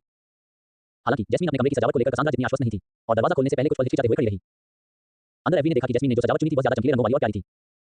सच कहूं तो ये थोड़ा आश्चर्यजनक था क्योंकि जब एवी पहली बार उसे मिला था तो वह एक गंभीर पुलिस साजन की तरह लग रही थी जिसमें कोई कमजोरी नहीं दिखती थी। बेशक पिछले कुछ दिनों में उसे थोड़ा बेहतर जानने के बाद एवी को लगा कि उसका कमरा उस पर जच रहा है। मुझे लगता है कि तुम्हें ऑथोवी से भी पसंद है। जैस्मीन की अनुमति मिलने के बाद एवी ने कमर पर हाथ फेरते हुए टिप्पणी की। कसंद्रा को बिल्कुल नया बेड स्प्रेड चाहिए था, लेकिन जैस्मीन अपना बेड स्प्रेड अपने अपार्टमेंट से पैक करके यहाँ ले आई थी। इस ईमानदारी से एवी के काफी पैसे बच गए। हालांकि वह सोच रहा था कि क्या एक साजन की तनख्वाह इतनी महंगी चीजें खरीदने के लिए काफी है। हाँ, मैं इसे बचपन से इस्तेमाल कर रही हूँ और जब मैं अपनी बेसिक ट्रेनिंग के दौरान सिंथेटिक फाइबर की चादरों पर सोती थी तो यह मेरे लिए नरक जैसा था। जैस्मीन की आंखों में एक उदासी छा गई, जैसे वह अपने पुराने दिनों को याद कर रही हो, जब उसने अभी अलायंस पुलिस अकादमी ज्वाइन की थी। दूसरी ओर एवी को जैस्मीन के अतीत के बारे में कुछ समझ आया। अगर वह इतने लंबे समय से इतने उच्च गुणवत्ता वाले कपड़े का इस्तेमाल कर रही थी तो शायद वह भी एक अमीर परिवार से थी। कहीं उनके पिता अपनी बेटियों को वापस मांगने के लिए निजी सेना लेकर मेरे पीछे तो नहीं पड़ेंगे। एवी ने सोचा, सबसे बुरे हालात की कल्पना करते हुए। ओह, क्या तुम्हें नियानी तारों भी पसंद है? जैस्मीन द्वारा लगाए गए पोस्टर को देखकर कासंद्रा ने पूछा। हाँ, कौन नहीं जानता, उसका संगीत सचमुच शानदार है। मुझे नहीं लगता कि मैंने कभी किसी ऐसे व्यक्ति को देखा है जिसने उसके गानों के बारे में कुछ बुरा कहा हो, भले ही वह उसका प्रशंसक न हो। जब दोनों लड़कियां उसकी राय जानने के लिए उसकी ओर देखने लगी तो एवी ने सहमति में सिर हिलाया। उसने पहले ही जहाज के कंप्यूटर पर नियानी के कुछ गाने डाउनलोड कर रखे थे। वह इस समय ड्रामे अलायंस की सबसे लोकप्रिय गायिका थी और इसका एक ठोस कारण था। उसकी आवाज रहस्यमय तरीके से ज्यादातर लोगों को प्रभावित करती थी। कुछ मिनटों तक वे तीनों अपने पसंदीदा संगीत शैलियों और कलाकारों पर चर्चा करते रहे। फिर एवी जैस्मीन और कसांद्रा को एक सरप्राइज देने के लिए ले गया जो उसने उनके लिए तैयार रखा था। उपन्यासों के अध्यायों को जल्दी और बेहतरीन गुणवत्ता में पढ़ने के लिए गूगल पर नवंबर एल्फायर NAT वेबसाइट खोजें। हमारा नया डाइनिंग रूम पहले से कहीं अधिक आरामदायक सीटों के साथ एक ऐसी मेज जो हमारी जरूरत के हिसाब से बड़ी या छोटी हो सकती है और किसी भी आधुनिक रसोई का सबसे शानदार उपकरण। जहां पहले डांटलेस का पुराना ऑटो शेफ था, अब वहां कोकेन इंडस्ट्रीज की सिल्वर सीरीज का एक बिल्कुल नया ऑटो शेफ खड़ा था। ये नवीनतम मॉडल था और अलायंस में वर्तमान में उपलब्ध सबसे अच्छे ऑटो शेफ में से एक था। इसे खरीदने में एवी को 62,000 ट्रेनिंग खर्च करने पड़े, लेकिन उसे लगा कि यह जरूरी खर्च था क्योंकि वे एक लंबी यात्रा पर निकलने वाले थे। स्वादिष्ट भोजन करने वाला दल निश्चित रूप से उस दल से बेहतर स्थिति में होगा जो स्वादिष्ट भोजन नहीं करता। आखिर मनोबल तो जरूरी था ही। ये देखकर कि यह उसके बचपन के मॉडल से नया मॉडल था, कसांद्रा ने खुशी-खुशी एक फूड कैप्सूल उठाया और मशीन में डाल दिया। थोड़ी ही देर में एक चमकदार प्लेट पर 4 गरमा-गरम बंस निकल आए। इनकी खुशबू तो वाकई बहुत अच्छी है। ये क्या है? एवी ने कसांद्रा के बनाए नाश्ते में दिलचस्पी दिखाते हुए पूछा। इन्हें एलियट बंस कहते हैं। यह मेरी प्रजाति के मूल ग्रह का एक पारंपरिक व्यंजन है। जाहिर है, इसमें इस्तेमाल होने वाली सामग्री बिल्कुल वैसी नहीं है जैसी घर पर बनाने में होती है, लेकिन इतने कुशल शेफ के हाथों से बने ये बंस वाकई लाजवाब होते हैं। कसांद्रा ने फिर एक बन उठाया और उसे बड़े चाव से खाया। उसके अंदर किसी हरे रंग का पेस्ट भरा हुआ था और एवी को उसमें से मीठी खुशबू आ रही थी। कसांद्रा के चेहरे पर सचमुच खुशी झलक रही थी और पहला खत्म करते ही उसने झटपट दूसरा भी उठा लिया। जब उसने देखा कि एवी और कसांद्रा बचे हुए दो बंस को लालच भरी निगाहों से देख रही हैं, तो उसने उन्हें एक बन दे दिया। वह अपने बचपन के पसंदीदा व्यंजन के बारे में उनकी राय जानना चाहती थी। ये सच में बहुत अच्छा है, हालांकि मैंने इससे पहले कभी ऐसा कुछ नहीं खाया। एवी ने पहला निवाला लेते ही कहा। इसका बाहरी हिस्सा किसी अनाज से बना था और बेहद नरम था जो मुंह में घुस जाता था। अंदर की भराई बहुत मीठी थी, लेकिन शुरुआत में ही मुंह में थोड़ी देर रहने पर उसकी मिठास कम हो गई और एक हल्का सा सुखद स्वाद रह गया। अब एवी, तुम्हारे कमरे का क्या? मैंने डिजाइनर और उसके सहायक रोबोटों को कुछ मिनटों के लिए अंदर जाते देखा। कसांद्रा ने कहा, हमेशा की तरह समझदार। मैंने अभी गद्दा और बिस्तर बदलवाया है। एवी ने खुद साफ होने वाला गद्दा, साथ ही ओथोवी रेशम से बनी चादरें और कंबल लगवाए थे। एक बार कपड़ा छूने के बाद उसे डर था कि अगर उसने ऐसा नहीं किया तो कसांद्रा फिर कभी उसके कमरे में नहीं आएगी। खैर, मुझे लगता है कि तुम्हें इन्हें बाद में पहनना पड़ेगा। आज रात किसी के आने की उम्मीद है। कसांद्रा ने शरारती अंदाज में एवी के कान में फुसफुसाया। अपना चेहरा गर्म होते देख एवी ने अपना सिर दूसरी तरफ घुमा लिया ताकि दोनों लड़कियां उसे देख न सकें। अगर जैस्मीन भी वहां न होती तो शायद वह उसी पल कसांद्रा को उठाकर बिस्तर पर ले जाता। फिर भी दिन के अंदरूनी हिस्से का नवीनीकरण पूरा हो जाने के बाद वे दोनों दिन के बाकी समय आराम करने के लिए अपने कमरों में चले गए। कल वे एवी के माता-पिता से आखिरी बार मिलने जाएंगे और उसके बाद मालवाहक जहाजों के बेड़े के रक्षक के रूप में सेवा करने के लिए फ्रेगन सिस्टम के लिए रवाना होंगे। देर शाम, जैसा कि एवी ने उम्मीद की थी, उसके कमरे का दरवाजा खुल गया। जब उसने ऊपर देखा तो उसे लगा कि वह कसांद्रा को देखेगा, लेकिन उसकी जगह जैस्मीन दरवाजे पर खड़ी थी। उसके रोजाना के पहनावे से बिल्कुल अलग, उसका मौजूदा पहनावा, अगर उसे पहनावा कहा जा सकता है, तो कहीं ज्यादा खुला हुआ था। उसने बैंगनी रंग की पारदर्शी नाइटी पहनी हुई थी जो उसके नीचे के अंदर को जरा भी नहीं छिपा पा रही थी। जैसे ही अभी अपना आपा होने वाला था, उसके टर्मिनल पर एक नोटिफिकेशन ने उसका ध्यान खींचा। उसने उस पर नजर डाली और देखा कि यह कसांद्रा का था। हिम्मत रखो और जिम्मेदारी लो। जैसे ही उसने ये छोटा और सीधा संदेश पढ़ा, उसे एहसास हुआ कि कसांद्रा के पहले के शब्द इसी ओर इशारा कर रहे थे। वे मेरे खिलाफ साजिश रच रहे हैं, एवी ने सोचा। तभी जैस्मीन हिचकिचाते हुए उसके कमरे में दाखिल हुई। हर कुछ कदम के बाद वह सहज रूप से अपने हाथों को हिलाकर खुद को ढकने की कोशिश करती हुई लग रही थी, लेकिन ये जानते हुए कि वह यहाँ क्या करने आई है, वह हर बार बीच में ही रुक जाती थी। एवी को उसके पूरे शरीर को करीब आते हुए देखने का मौका देती थी। जय जैस्मीन, तुम जानती हो कि तुम्हें ये करने की जरूरत नहीं है। एवी की आवाज थोड़ी लड़खड़ा गई और वह साफ तौर पर घबराया हुआ था। उसने जैस्मीन को अपने दल में शामिल होने की अनुमति नहीं दी थी क्योंकि उसे बदले में कुछ ऐसा ही मिलने की उम्मीद थी। मैं जानती हूँ, जैस्मीन ने कहा। वह भी एवी की तरह ही घबराई हुई थी। लेकिन अगर ये तुम्हारे साथ है तो मुझे कोई आपत्ति नहीं है। वास्तव में मैं ये करना चाहती हूँ। मैं पहले से ही जानती हूँ कि तुम एक समझदार इंसान हो। मैं बस तुमसे आश्वासन चाहती हूँ, अगर हमारा इस तरह का रिश्ता रहा तो तुम मुझे नहीं छोड़ोगे। इस समय तक जैस्मीन एवी के बिस्तर पर आ चुकी थी, जिससे उसे एक जानी पहचानी सी अनुभूति हुई। अगर तुम कसांद्रा को लेकर चिंतित हो तो उसने मुझे पहले ही अनुमति दे दी है, या फिर बात सिर्फ इतनी है कि तुम्हें उसके जैसी खूबसूरत लड़कियां पसंद हैं। उद्धरण चिन्ह। नहीं, ऐसा नहीं है, तुम बेहद खूबसूरत हो। मैं बस। जैस्मीन की भयभीत लेकिन कामुक निगाहों को देखकर एवी के मुंह से शब्द अटक गए। कसांद्रा का भेजा हुआ संदेश जो अभी भी उसके टर्मिनल पर प्रदर्शित हो रहा था, उसकी नजर में आ गया। ठीक है, एवी ने उठकर जैस्मीन को गले लगाते हुए कहा। इसके बाद दोनों के बीच कोई बातचीत नहीं हुई। दोनों ने बस अपनी इच्छाओं के आगे घुटने टेक दिए। नोवेल हॉल इतिहास, अध्याय 92, अलविदा कहना। नाम, महानतम अंतरिक्ष भाड़ के सैनिक बनने का मार्ग, लेखक मैगासी। जोड़ बंद करें, रीसेट करें। जागने पर एवी हमेशा से ज्यादा तरोताजा महसूस कर रहा था और सिर्फ अपने नए बढ़िया बिस्तर की वजह से नहीं। उसके बगल में जैस्मीन धीरे-धीरे खर्राटे ले रही थी। वह गहरी नींद में थी और काफी शांत दिख रही थी। ये देखकर एवी के चेहरे पर मुस्कान आ गई और उसे इस हालत में देखकर उसे खुशी हुई कि उसने उसे अपने जहाज पर आने दिया था। जब से उसे डेंटलिस्ट मिले थे, जैस्मीन ने कई बार उसकी मदद की थी और उसे पूरा यकीन था कि वह आगे भी करती रहेगी। मेरी मां शायद मुझे मार डालेगी, एवी ने सोचा। उसे दिन में बाद में अपने माता-पिता से मिलने का डर सता रहा था। अभी हाल ही में उसने कसांद्रा को अपनी प्रेमिका के रूप में उनसे मिलवाया था और अब वह एक और लड़की को साथ ला रहा था जिसके साथ उसके संबंध थे। एलायंस में एक से ज्यादा प्रेम संबंध रखने के खिलाफ कोई सख्त कानून नहीं था और बहुत से पुरुष और महिलाएं ऐसा करते थे, खासकर कुछ ऐसी जातियां जिनमें ऐसा करने की पुरानी परंपरा थी। फिर भी एवी जानता था कि उसके माता-पिता और दादा-दादी दोनों तरफ से एक ही जीवन साथी के साथ रहते थे। यह कोई नियम नहीं था, बस उसके परिवार का नजरिया था। शायद मुझे इसके बारे में और सोचना चाहिए था, लेकिन नहीं, जैस्मीन को मना करने का तो सवाल ही नहीं उठता था, खासकर तब जब वह इतनी बेताबी से मेरे पास आई थी और कसांड्रा ने तो मुझे हिम्मत जुटाने और जिम्मेदारी लेने के लिए भी कहा था। एवी ने कभी नहीं सोचा था कि दो खूबसूरत औरतें उसकी क्रू मेंबर और प्रेमिकाएं बनेंगी, लेकिन अगर वे दोनों इस स्थिति को स्वीकार कर लेती तो उसे शायद ही कोई आपत्ति होती। आखिर वह एक नौजवान था और अगर वे यही चाहती तो वह उन्हें मना नहीं करता। उसने ध्यान से अपने टर्मिनल की ओर हाथ बढ़ाया और स्टेशन के नेटवर्क पर लेख देखने लगा। उसे आश्चर्य हुआ कि उसे अपने बारे में कुछ खबरें मिली। ऐसा लग रहा था कि alliance silver cross of heroes से सम्मानित होने के बाद वह काफी चर्चित हो गया था। वह एक तरह से स्थानीय हीरो बन चुका था। लगभग 1.5 घंटे बाद जैस्मीन को होश आने लगा। जैसे ही उसकी आंखें खुली और उसे पूरी तरह से होश आया, उसने देखा कि अभी उसे देख रहा है। पिछली शाम की घटना याद आते ही उसका चेहरा लाल हो गया। मानो अपनी शर्मिंदगी छिपाने के लिए उसने अपने चेहरे पर कंबल ओढ़ लिया। उसे लगा कि उसने अपना संयम खो दिया था और पिछली रात उसने जो आवाजें और हाव भाव दिखाए थे वे शर्मनाक थे। एवी ने धीरे से शुरुआत की थी और जैस्मीन के लिए एक सुखद अनुभव रहा। ये सुनिश्चित करने के लिए एवी ने कसांड्रा के साथ अपने अनुभव को साझा किया। इसमें शर्मिंदा होने की कोई बात नहीं है। संभोग के दौरान खुद पर से नियंत्रण खो देना बिल्कुल सामान्य है। सच कहूं तो मैं भी अंत में थोड़ा ज्यादा ही बेकाबू हो गया था। एवी ने अपनी शर्मिंदा प्रेमिका को दिलासा देते हुए कहा। सच कहूं तो जैस्मीन की शर्म उसे प्यारी लग रही थी, खासकर पिछली रात के मुकाबले। एक बार शुरू होने के बाद वह अक्सर उसकी गति से ताल मिलाती थी और एक पल के लिए भी उसे छोड़ना नहीं चाहती थी। जिस पर उसे भरोसा था, उसके आलिंगन ने उसे अभी जो कुछ झेलना पड़ा था, उसके बाद बेहद सुकून दिया था। जब उसने उसे कंबल से बाहर निकाला तो एवी झुका और उसके गाल पर एक हल्की सी चुम्बन दी। अगर वह उसे अपनी प्रेमिका बनाने जा रहा था तो वह पूरी तरह से समर्पित होकर उसे वही स्नेह देगा जो उसने कसांड्रा को दिया था। अब से तुम मेरी हो, इसलिए चिंता मत करो, मैं तुम्हारी रक्षा के लिए कुछ भी करूंगा। अगर पूरा गठबंधन भी तुम्हारे खिलाफ हो जाए तो भी मैं तुम्हें सुरक्षित रखने के लिए रहूंगा, एवी ने आश्वस्त करते हुए कहा। उसके दिल से निकले शब्दों को सुनकर जहाज से निकाले जाने की आशंका उसके मन से गायब हो गई। उसके जीवन में कुछ भयानक और अप्रत्याशित मोड़ आए होंगे, लेकिन वह इस बात से इनकार नहीं कर सकती थी कि वह जहां पहुंची थी उससे थोड़ी खुश थी। फिर दोनों बारी-बारी से नहाने लगे और जैस्मीन अपने कमरे में जाकर कपड़े पहनने लगी। जब एवी नाश्ता करने के लिए डाइनिंग रूम में गया तो उसने देखा कि कसांड्रा पहले से ही वहां मौजूद थी। वह कल बनाए हुए बंस खा रही थी। तो क्या तुमने कल रात को मजा किया? कसांड्रा ने शरारती मुस्कान के साथ पूछा। हाँ, किया, लेकिन ये बिल्कुल अप्रत्याशित था। कोई और मुझे ये यकीन दिला रहा था कि वे आने वाले हैं। एवी बैठ गया और ऑटोशेफ में एक फूड कैप्सूल रख दिया। जब तक मशीन उसका सटीक नाश्ता तैयार कर रही थी, तब तक वह कसांड्रा से अपने मन में उठ रहे सवालों की सूची पूछने लगा। नहीं, मुझे इस बात से कोई परेशानी नहीं है कि तुम्हारे पास एक से ज्यादा पत्नियां हैं। मेरे पिता की तो 4 पत्नियां थीं और मेरे जैसे लोगों में कम से कम 2 साथी होना आम बात है। मैंने जैस्मीन को प्रोत्साहित किया और उसके लिए सब कुछ तय किया क्योंकि मुझे पता था कि यही सबसे अच्छा होगा। तुम्हें मुसीबत में फंसी युवतियों की मदद करने और उनका दिल जीतने की बुरी आदत है। ये साफ था कि वह तुम्हारे प्रति आकर्षित होने लगी थी और वह जितना ज्यादा इस जहाज पर रहती, उसके प्यार के बढ़ने की संभावना उतनी ही ज्यादा होती। भविष्य में किसी भी तरह की असहजता और तनाव से बचने के लिए इसे अभी निपटा लेना ही बेहतर था। कसांड्रा की बात तर्कसंगत लग रही थी और एवी को ऐसा बिल्कुल नहीं लगा कि वह अपने असली एहसासों को छिपाने की कोशिश कर रही है। उसने तो मानो जैस्मीन को उसकी तरफ धकेल ही दिया था। फिर भी उसे यह सोचकर हैरानी हुई कि जब वह पहली बार कोर्ट साजन से मिली थी तो उसने इतना अधिकार जताने वाला रवैया क्यों अपनाया था। ओह, वो बात, मुझे तो हनी ट्रैप का डर था। कभी-कभी अलायंस पुलिस होनहार भाड़े के सैनिकों को भर्ती करने के लिए उनके पीछे खूबसूरत युवा अधिकारियों को भेज देती है। उन्होंने एक बार कैडेन के साथ भी यही चाल चली थी, लेकिन अब जब वो तुम्हारे दल का हिस्सा है तो ये लगभग मान लिया गया है कि वो तुम्हारी रखेल है। मेरे साथ भी ऐसा ही है। कसांड्रा ने भाड़े के सैनिकों की संस्कृति के बारे में थोड़ा समझाते हुए कहा, जिसके बारे में उसे पता नहीं था। भले ही उसने जैस्मीन के साथ कभी कुछ किया न हो, फिर भी हर कोई उसे उसका साथी ही मानता। कसांड्रा से बात खत्म करने के बाद जैस्मीन भोजन कक्ष में आई। उसने अपने चेहरे पर संयम बनाए रखने की पूरी कोशिश की, हालांकि उसके गालों पर हल्की सी लालियां भी थी। तीनों ने नाश्ता किया और शुरू में तो वे चुप थे और माहौल में थोड़ी सी असहजता थी, लेकिन जल्दी ही सब खुलकर बात करने लगे और खाना खत्म होते-होते सामान्य रूप से बातें करने लगे। नाश्ता खत्म होने के बाद एवी के माता-पिता से मिलने का समय हो गया। वह जैस्मीन को उनसे मिलवाएगा और फिलहाल के लिए अलविदा कहेगा। अल्पविराम, एवी, मेरे साथ अपने पुराने कमरे में चलो, हमें कुछ जरूरी बात करनी है। सेरेना ने अपने चेहरे पर एक डरावनी मुस्कान लिए कहा। मानो किसी को फांसी दी जाने वाली हो, एवी ने अपनी मां की बात मान ली। मुख्य बैठक कक्ष से कसांड्रा, जैस्मीन और एवी के पिता अपार्टमेंट के दूसरे छोर से आ रही चीख पुकार सुन सकते थे। एवी की मां इस समय अपने बेटे के लिए कुछ शब्दों का इस्तेमाल कर रही थी, जैसे कि याश और नीच। ये स्पष्ट था कि एवी के अचानक बढ़ते प्रेम संबंधों से वह बिल्कुल भी खुश नहीं थी, खासकर तब जब उसने कसांड्रा को उसे कुछ ही समय पहले मिलवाया था। मुझे दखल देना चाहिए, एवी के पिता ने आंख भरी, खड़े हुए और छड़ी का सहारा लिया। उनका चेहरा इतना गंभीर था मानो वे युद्ध में जाने वाले हों। अपने पिता की मदद से एवी अपनी मां को शांत करने में कामयाब रहा और उन्हें सब कुछ समझा पाया। उसने उन्हें जैस्मीन की स्थिति के बारे में बताया और कैसे कसांड्रा ने अपनी सहमति दी थी।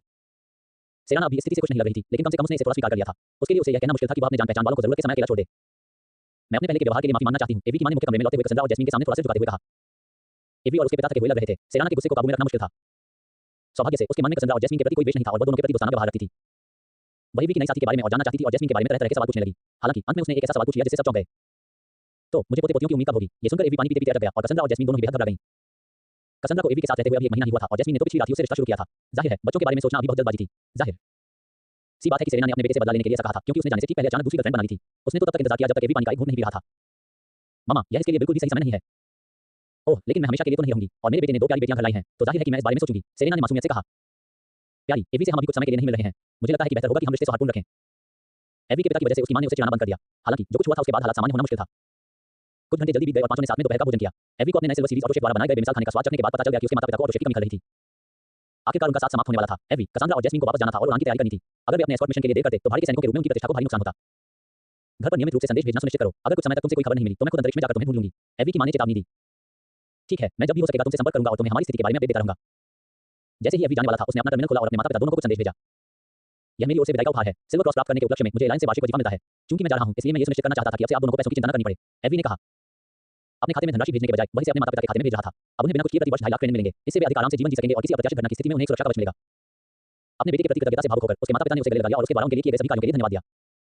मैं उन लोगों के लिए अपनी पूरी कोशिश कर रहा हूं जिन्होंने मुझे प्यार और देखभाल से पाला-पोसा है। एवी ने अपने आंसू रोकने की कोशिश करते हुए कहा, लेकिन वह इसमें असफल रहा। जब तीनों ने अपनी भावपूर्ण विदाई पूरी कर ली तो एवी, कसांड्रा और जैस्मीन के साथ उस हैंगर की ओर चल पड़ा जहां डांटले जहाज खड़ा था। जाते समय उसने पीछे मुड़कर देखने की इच्छा को दबा लिया। वह जो कहना चाहता था कह चुका था। अब उसका रास्ता उसके सामने था, सितारों के पार यात्रा करने और एक शीर्ष भाड़े के सैनिक के रूप में खुद को स्थापित करने के अपने सपने को साकार करने का। नोवेल हॉल इतिहास, अध्याय 93 प्रस्थान, नाम महानतम अंतरिक्ष भाड़े के सैनिक बनने का मार्ग, लेखक मैगासी। जोड़ बंद करें, रीसेट करें। हमें जाने की अनुमति मिल गई है, जैस्मीन ने एवी के ठीक पीछे बाईं ओर स्थित सपोर्ट स्टेशन से कहा। चूंकि कुछ महीनों में कसांड्रा को अपना खुद का जहाज मिलने वाला था, इसलिए जैस्मीन उसकी भूमिका निभाने के लिए प्रशिक्षण ले रही थी। ठीक है, तो चलिए चलते हैं। काइडेन और एजरा को ज्यादा देर तक इंतजार नहीं करवा सकते। एवी ने डांटलेस को स्टॉप किया और जैसे ही उसके थ्रस्टर्स ने जोरदार आवाज की गर्जना की, वह उस हैंगर से बाहर निकल गया जहां जहाज खड़ा था। जैसे ही एवी स्टेशन की सीमाओं से बाहर निकला, तारों और अन्य खगोलीय पिंडों की जगमगाती रोशनी से जगमगाता अंतरिक्ष का परिचित काला विस्तार उसका स्वागत करने के लिए मौजूद था। हमेशा की तरह यह विस्मयकारी था, लेकिन इस बार यह पहले से कहीं अधिक था, क्योंकि यह संभवतः कई वर्षों तक आखिरी बार होगा जब एवी अपने होम स्टेशन के बाहर अंतरिक्ष को देखेगा। स्टर्न कैमरे के दृश्य को देखते हुए उसने यूसन 2 पर एक आखिरी लंबी नजर डाली, फिर यूसन प्राइम के निर्देशांक डाले जहां व्यापारी बेड़ा इंतजार कर रहा था, जिसकी रक्षा उसका भाड़ी का दल करने वाला था। जहाज में एक जानी पहचानी गूंज सुनाई दी और कुछ ही क्षणों बाद व्यू स्क्रीन पर सारी रोशनी फैलती हुई प्रतीत हुई, क्योंकि डांटलेस ने प्रकाश की गति पकड़ ली थी। मैं पहली बार किसी छोटे जहाज से प्रकाश की गति देख रही हूं। ये वाकई अद्भुत है, जैस्मिन ने नए अनुभव से मुग्ध होकर टिप्पणी की। वह पहले भी यात्री और एलायंस पुलिस के अंतरिक्ष यानों में यात्रा कर चुकी थी, लेकिन वे सभी बड़े जहाज थे और उसे ब्रिज पर जाने की अनुमति नहीं थी। प्रकाश की गति से यात्रा करते समय उसने पहले कभी बाहर का नजारा नहीं देखा था। बस थोड़ी देर में जब हम हाइपरस्पेस में प्रवेश करेंगे तब तक इंतजार करो। वह वाकई एक शानदार नजारा होगा, एवी ने गर्व से कहा। तुम विशेषज्ञ की तरह क्यों व्यवहार कर रही हो, जबकि तुमने अभी हाल ही में पहली बार हाइपरस्पेस की यात्रा की है। तुम्हारे पास जैस्मिन से ज्यादा अनुभव नहीं है। कासंड्रा के मजाकिया जवाब पर जैस्मिन हल्की सी हंसी और एवी को सच बताने के लिए जैस्मिन से नाराज होने का कोई कारण नहीं था। कुछ ही मिनटों बाद डांटलेस ने प्रकाश की गति को पार कर लिया और यूसन प्राइम नजर आने लगा। इस स्टेशन पर आमतौर पर पूरे सिस्टम में सबसे ज्यादा आवागमन होता था, लेकिन आज आसपास सामान्य से भी ज्यादा जहाज थे। मूनराइज व्यापारी कंपनी के लगभग 40 बड़े मालवाहक जहाज या तो स्टेशन पर खड़े थे या स्टेशन से कुछ दर्जन किलोमीटर के दायरे में तैर रहे थे। वाह, ये तो बहुत बड़े हैं। मुझे लगता है कि इनमें से कुछ तो एलायंस पुलिस के भारी क्रूजर से भी बड़े होंगे, एवी ने हैरानी से कहा। मूनराइज का प्रमुख जहाज 1.5 किलोमीटर से भी ज्यादा लंबा था। ये सिस्टम का सबसे बड़ा जहाज था। यह जहाज अकेले ही कई मिलियन टन माल ढोने में सक्षम था। यह सचमुच एक विशालकाय मालवाहक जहाज था और वर्तमान में यूसोन सिस्टम में स्थित कई खनन कंपनियों द्वारा उत्पादित परिष्कृत धातुओं से पूरी तरह भरा हुआ था। यह निश्चित रूप से बड़ा है, लेकिन इसकी तुलना युद्धपोत से नहीं की जा सकती। इसमें कोई हथियार नहीं है और इसकी ढालें और प्लेटिंग एक औसत नाविक जहाज की तुलना में केवल थोड़ी ही मजबूत हैं। यह जहाज केवल माल परिवहन के लिए बनाया गया है, कसांड्रा ने टिप्पणी की। इसे ध्यान में रखते हुए ये थोड़ा कम प्रभावशाली प्रतीत हुआ। फिर भी यह एक विशालकाय जहाज था, इसमें कोई संदेह नहीं था कि इसके अंदर 30 या उससे अधिक जहाज समा सकते थे। व्यापारी बेड़े के साथ भाड़े के सैनिकों के कई समूह भी थे जिनसे एवी या कसांड्रा परिचित थे। संभवतः वे गार्ड थे जो मूनराइज के जहाजों के साथ यहां आए थे। सिग्नेचर डेटा की जांच करने पर एवी ने पाया कि वे सभी 3 सितारा भाड़े के सैनिक थे और अलग-अलग समूहों का हिस्सा थे। ऐसा लगता है कि वे सभी कुशल भाड़े के सैनिक हैं। प्रत्येक समूह का रिकॉर्ड काफी सफल रहा है। जैस्मिन ने डाउनप्लेस के सेंसरों द्वारा रिकॉर्ड किए गए संकेतों से जानकारी निकालते हुए कहा। अपरिचित व्यक्तियों के साथ काम करते समय उपलब्ध जानकारी को इकट्ठा करना सबसे अच्छा होता है। एक मिनट भी नहीं बीता था कि उन्हें काइडेन और एजरा का संदेश मिला। वे दोनों एवी और उसके 2 दल के सदस्यों के आने का इंतजार कर रहे थे। एजरा ने उन्हें बताया, आप सभी को देखकर खुशी हुई। मुझे व्यापारियों के नेता का संदेश पहले ही मिल गया था और मुझे उम्मीद है कि वह जल्दी आपसे भी संपर्क करेगा। काइडेन ने ज्यादा कुछ नहीं कहा, बस एवी को घूरकर अपनी बहन के साथ सही व्यवहार करने को कहा। सौभाग्य से कसांड्रा ने पहले ही उसे संपर्क कर लिया था और जैस्मिन की स्थिति के बारे में उसे अपडेट कर दिया था, अन्यथा वह बहुत गुस्से में आ जाता। तय समय पर प्रस्थान करने में अभी लगभग आधा घंटा बाकी था, इसलिए एवी ने अपने जहाज को एजरा और काइडेन के जहाज के पास ले आया और उन तीनों ने मुख्य रूप से एवी और एजरा ने अपने पास मौजूद जानकारी साझा की। ओह, लगता है आप सही थे। बेड़े का प्रमुख मुझसे संपर्क कर रहा है। मैं आप दोनों को अभी थोड़ी देर के लिए प्रतीक्षा कर रहा हूं। एवी ने एजरा और काइडेन के संदेशों को पृष्ठभूमि में रखते हुए आने वाले संदेश को स्वीकार किया। मैं 4 सितारा भाड़े का सैनिक एवी एस्टेरिया कॉल्साइन डांटलेस बोल रहा हूं। मैं आपके लिए क्या कर सकता हूं? मैं व्यापारी बेड़े का प्रभारी स्वांतु फ्रेंड हूं। चूंकि आप alliance silver cross of heroism के प्रसिद्ध प्राप्तकर्ता हैं, इसलिए मैंने आपसे सीधे बात करना अपना कर्तव्य समझा। स्वांतु ने थोड़ी चापलूसी से शुरुआत की और अपने अधीन जहाजों के साथ-साथ अन्य नियुक्त किए गए गार्डों के बारे में विस्तार से बताया। लेकिन अंत में उसने अपने असली उद्देश्य पर बात की। वह चाहता था कि एवी की टीम उस प्रमुख जहाज की सुरक्षा करे जो बेड़े के सबसे आगे होगा, जिस पर वह स्वयं होगा और जिसमें सबसे कीमती माल रखा होगा। स्वाभाविक रूप से एवी मान गया क्योंकि यह उसके मालिक का अनुरोध था, लेकिन वह थोड़ा घबराया हुआ था क्योंकि यह उसका पहला एस्कॉर्ट मिशन था। सबसे खतरनाक स्थान आमतौर पर आगे या पीछे होते हैं, यहीं से अधिकांश हमले होते हैं। मैं समझता हूं कि वह हमें वहां क्यों चाहता है, लेकिन ये पहली बार है जब मैं किसी को एस्कॉर्ट कर रहा हूं। मुझे अन्य जहाजों से लड़ने की आदत है। उड़ने गार्ड के कामों को शायद ही कभी छुआ हो। कॉल समाप्त होने पर एवी ने बुदबुदाया। जब जहाज से जहाज युद्ध की बात आती थी तो वह अपने कौशल में काफी आश्वस्त था, लेकिन यात्रा के दौरान दूसरों की रक्षा करना उसके लिए बिल्कुल नया था। उसने पहले भी खनन जहाजों की रक्षा की थी, लेकिन तब आसपास कहीं अधिक बैकअप और हर जगह रक्षात्मक स्थान होते थे। इस बार ऐसा नहीं होगा। शायद चिंता की कोई बात नहीं है। ये समूह इतना बड़ा है कि कोई भी औसत अपराधी इस पर हमला करने के बारे में सोच भी नहीं सकता। हमारी यात्रा शायद शांतिपूर्ण होगी और हम बिना किसी समस्या के अपने गंतव्य तक पहुंच जाएंगे। कासंड्रा ने इसी तरह की नौकरियों में अपने पिछले अनुभवों को याद करते हुए कहा। 20 व्यापारी काफिलों में से केवल एक पर ही हमला होता था। बेशक जिनके पास बड़ी संख्या में मजबूत रक्षक होते थे, वे हमले की संभावना को और भी कम कर देते थे। वास्तव में केवल वही व्यापारी छापे का शिकार होते थे जिन्होंने अयोग्य रक्षक रखे थे या बिल्कुल भी नहीं रखे थे। लेकिन ये तो केवल अंतरिक्ष समुद्री डाकुओं की बात है। हमारा सामना ऊर्जा जीवों जैसे राक्षसों से भी हो सकता है।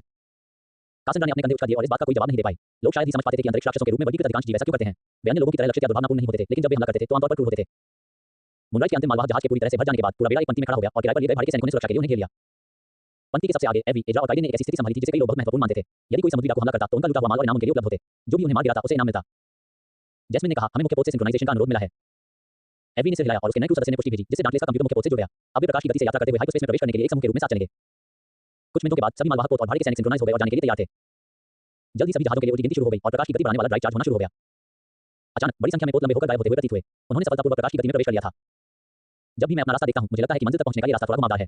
एवी ने अपने सामने कंसोल पर प्रदर्शित आकाशगंगा मानचित्र पर बने मार्ग का अध्ययन करते हुए कहा। खैर, मूनराइज के फ्लैगशिप जैसे विशाल जहाज को ले जाने के लिए पर्याप्त बड़े हाइपरप्लेन तो सीमित ही हैं। फिर भी कुछ तेज रास्ते थे जिनसे हम जा सकते थे। कसांड्रा और एवी ने मानचित्र को ध्यान से देखा। अगर वे दूसरे रास्ते से जाते तो उनकी यात्रा 4 दिन कम हो सकती थी। वे केवल यही निष्कर्ष निकाल सके कि व्यापारियों को ये रास्ता ज्यादा सुरक्षित लगा होगा। दुर्भाग्य से उनके पास उन दूरदराज के रास्तों के बारे में ज्यादा जानकारी नहीं थी जिनसे वे यात्रा नहीं करने वाले थे। ओह, लगता है हम आखिरकार पहले हाइपरप्लेन तक पहुंच गए हैं। जैस्मिन, जब तुम इसे देखोगी तो तुम्हें बहुत मजा आएगा।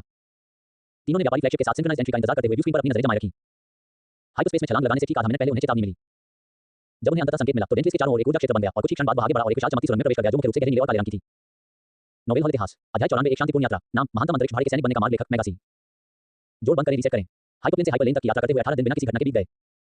कुछ मौकों पर समुद्री लुटेरों के कुछ जासूसी जहाज लंबी दूरी के सेंसरों पर दिखाई दिए, लेकिन मूनराइज व्यापारी बेड़े के आकार और उनकी सुरक्षा में तैनात गार्डों की संख्या को देखकर वे तुरंत गायब हो गए। एवी ने इन शांतिपूर्ण दिनों का पूरा फायदा उठाते हुए कासंड्रा और जैस्मिन के साथ अपने रिश्ते को मजबूत किया। शुरुआत में उनके बीच थोड़ी सी बेचैनी थी, लेकिन अब तक वह पूरी तरह से खत्म हो चुकी थी। जब लोग लंबे समय तक एक छोटे जहाज पर साथ रहते हैं तो या तो वे एक दूसरे के करीब आ जाते हैं या उन्हें पता चलता है कि वे एक दूसरे से नफरत करते हैं। सौभाग्य से इस मामले में ऐसा ही हुआ। कासंड्रा और जैस्मिन बहुत अच्छे से घुल मिल गई थी, जैसे वे बहनें हों, और उन्हें एवी के प्रति अपना स्नेह दिखाने में भी कोई झिझक नहीं थी। हालांकि नई हाइपरलेन से बाहर निकलते और प्रवेश करते समय उन्हें थोड़ा सतर्क रहने की जरूरत थी, लेकिन किसी हाइपरलेन से यात्रा करते समय सतर्क रहने की कोई जरूरत नहीं थी। इसके बजाय वे आराम से किताबें पढ़ती, गेम खेलती या बिस्तर पर कुछ अच्छा समय बिताती। लगता है मैं फिर से जीत गया, जैस्मिन ने एवी और कसांड्रा को अपने पत्ते दिखाते हुए कहा। वे दोनों उस समय एलायंस में लोकप्रिय एक पारंपरिक कार्ड गेम खेल रही थी। एवी को इस खेल का सबसे कम अनुभव था और कसांड्रा को खेल की अच्छी जानकारी थी और उसने इसे काफी खेला भी था, लेकिन जैस्मिन के अनुभव के आगे उनकी कोई तुलना नहीं थी। लगभग 10 में से 7 बार जैस्मिन उन्हें हरा देती थी। कसांड्रा लगभग 2.5 बार जीतती थी और एवी लगभग 20 गेम में एक बार ही जीत पाती थी, लगभग हमेशा किस्मत से ही। ये वाकई बहुत मजेदार रहा है। ये लगभग छुट्टी जैसा है। जब मैं अलायंस पुलिस में काम करती थी तब मुझे इतना समय नहीं मिलता था मौज मस्ती करने के लिए। जैस्मिन पहले से कहीं ज्यादा आराम से थी। अब उसे अपने पुराने पद की कोई चिंता नहीं थी और कम से कम अभी के लिए वह इस बात से संतुष्ट थी कि वे अलायंस के भीतर काम करने वाली सबसे प्रतिष्ठित व्यापारिक कंपनियों में से एक की रक्षा करके अच्छा काम कर रही थी। फिलहाल उनके पास कभी कभार आने वाले संदेशों का जवाब देने के अलावा और कुछ करने को नहीं था। भारतीय सैनिकों के काम का यही स्वभाव होता है। ज्यादातर समय वे बस बैठे-बैठे अगले बड़े पल का इंतजार करते रहते थे। कुछ ऐसा जो जल्द ही मूनराइज फ्लीट के साथ होने वाला था। हम 1 मिनट में हाइपरस्पेस से निकलकर अंतरिक्ष की अंतरिक्ष में प्रवेश करने वाले हैं। कासेंड्रा ने सह पायलट स्टेशन पर सतर्क होकर कहा। जिस हाइपर लेन में वे थे वह आगे बढ़ती जा रही थी, लेकिन उनकी मंजिल से दूर। उन्हें इससे बाहर निकलना होगा और प्रकाश की गति से लगभग 7 घंटे की यात्रा करनी होगी ताकि वे अगली हाइपर लेन तक पहुंच सके जो उन्हें सीधे ड्रैगन सिस्टम तक ले जाएगी। 3, 2, 1 में सामान्य अंतरिक्ष में पुनः प्रवेश। हाइपरड्राइव से बाहर निकलते ही डार्कनेस के सेंसर चेतावनी देने लगे। हाइपर लेन निकास के बाहर एक बारूदी सुरंग बिछाई गई थी जो उस क्षेत्र से गुजरने वाले किसी भी व्यक्ति को चौंका देने के लिए तैयार थी। धत्ते की एवी ने गुस्से में डार्कनेस को घुमाते हुए अपने ठीक सामने बिछी एक बारूदी सुरंग से बचने की कोशिश की। शुक्र है कि उसके जहाज के अचूक थ्रस्टर्स और आदेशों पर प्रतिक्रिया की गति उसे बारूदी सुरंग को सक्रिय करने से बचाने के लिए पर्याप्त थी, लेकिन मूनराइट फ्लैगशिप के लिए ऐसा नहीं कहा जा सकता था। हाइपरस्पेस क्षेत्र में प्रवेश करते ही उसने कई बारूदी सुरंगों को विस्फोटित कर दिया, जिससे वह एक भीषण विस्फोट में गिर गया। उसकी ढालें बड़ी मुश्किल से ही टिक पाईं, लेकिन जब अन्य विशाल मालवाहक जहाज हाइपरस्पेस निकास से बाहर आने लगे तो उसे या तो हटना पड़ा या कुचल जाना पड़ा। कैरिन, एजरा फ्लैगशिप के आसपास की बारूदी सुरंगों को नष्ट करना शुरू करो और उसके लिए रास्ता साफ करो। मैं उसके सबसे करीब वाली बारूदी सुरंगों को निष्क्रिय कर देता हूं। एवी ने अप्रत्याशित स्थिति से उबरते ही तुरंत अपने आदेश भेज दिए।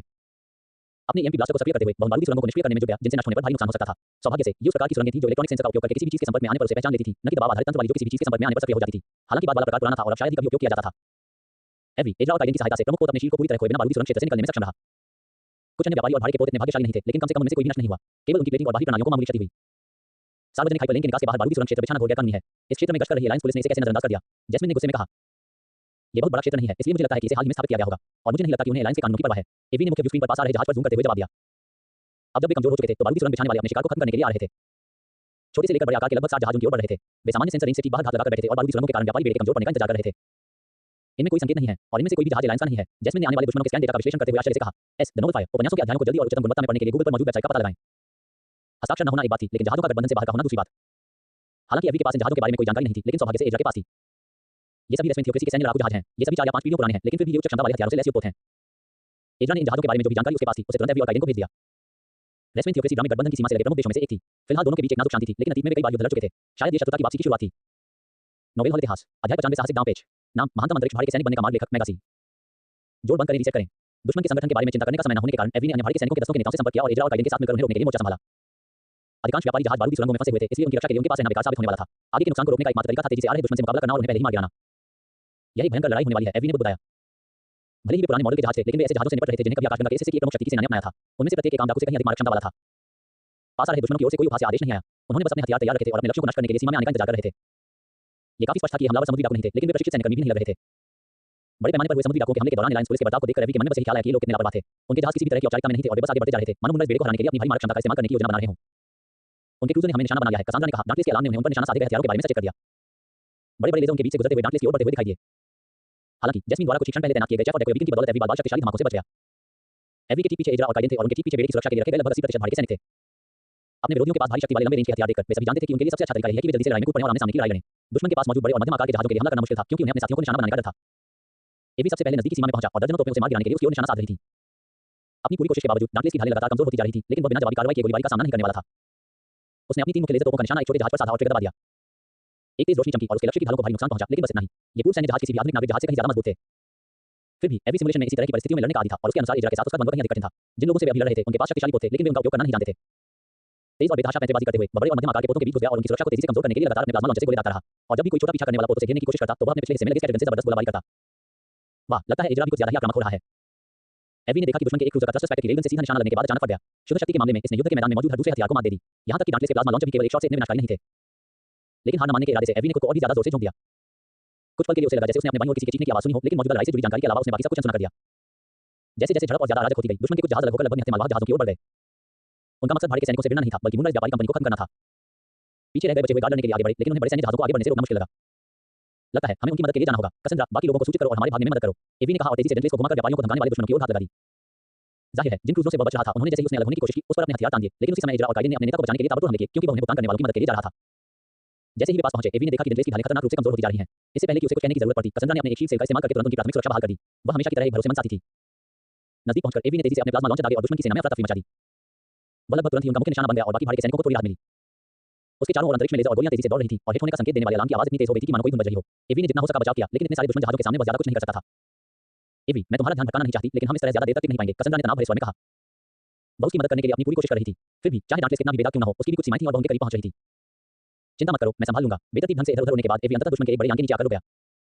कई हथियारों ने उस पर निशाना साधकर उसे टुकड़े-टुकड़े करने की कोशिश की, लेकिन एवी निशाना उस पर नहीं लगा सका।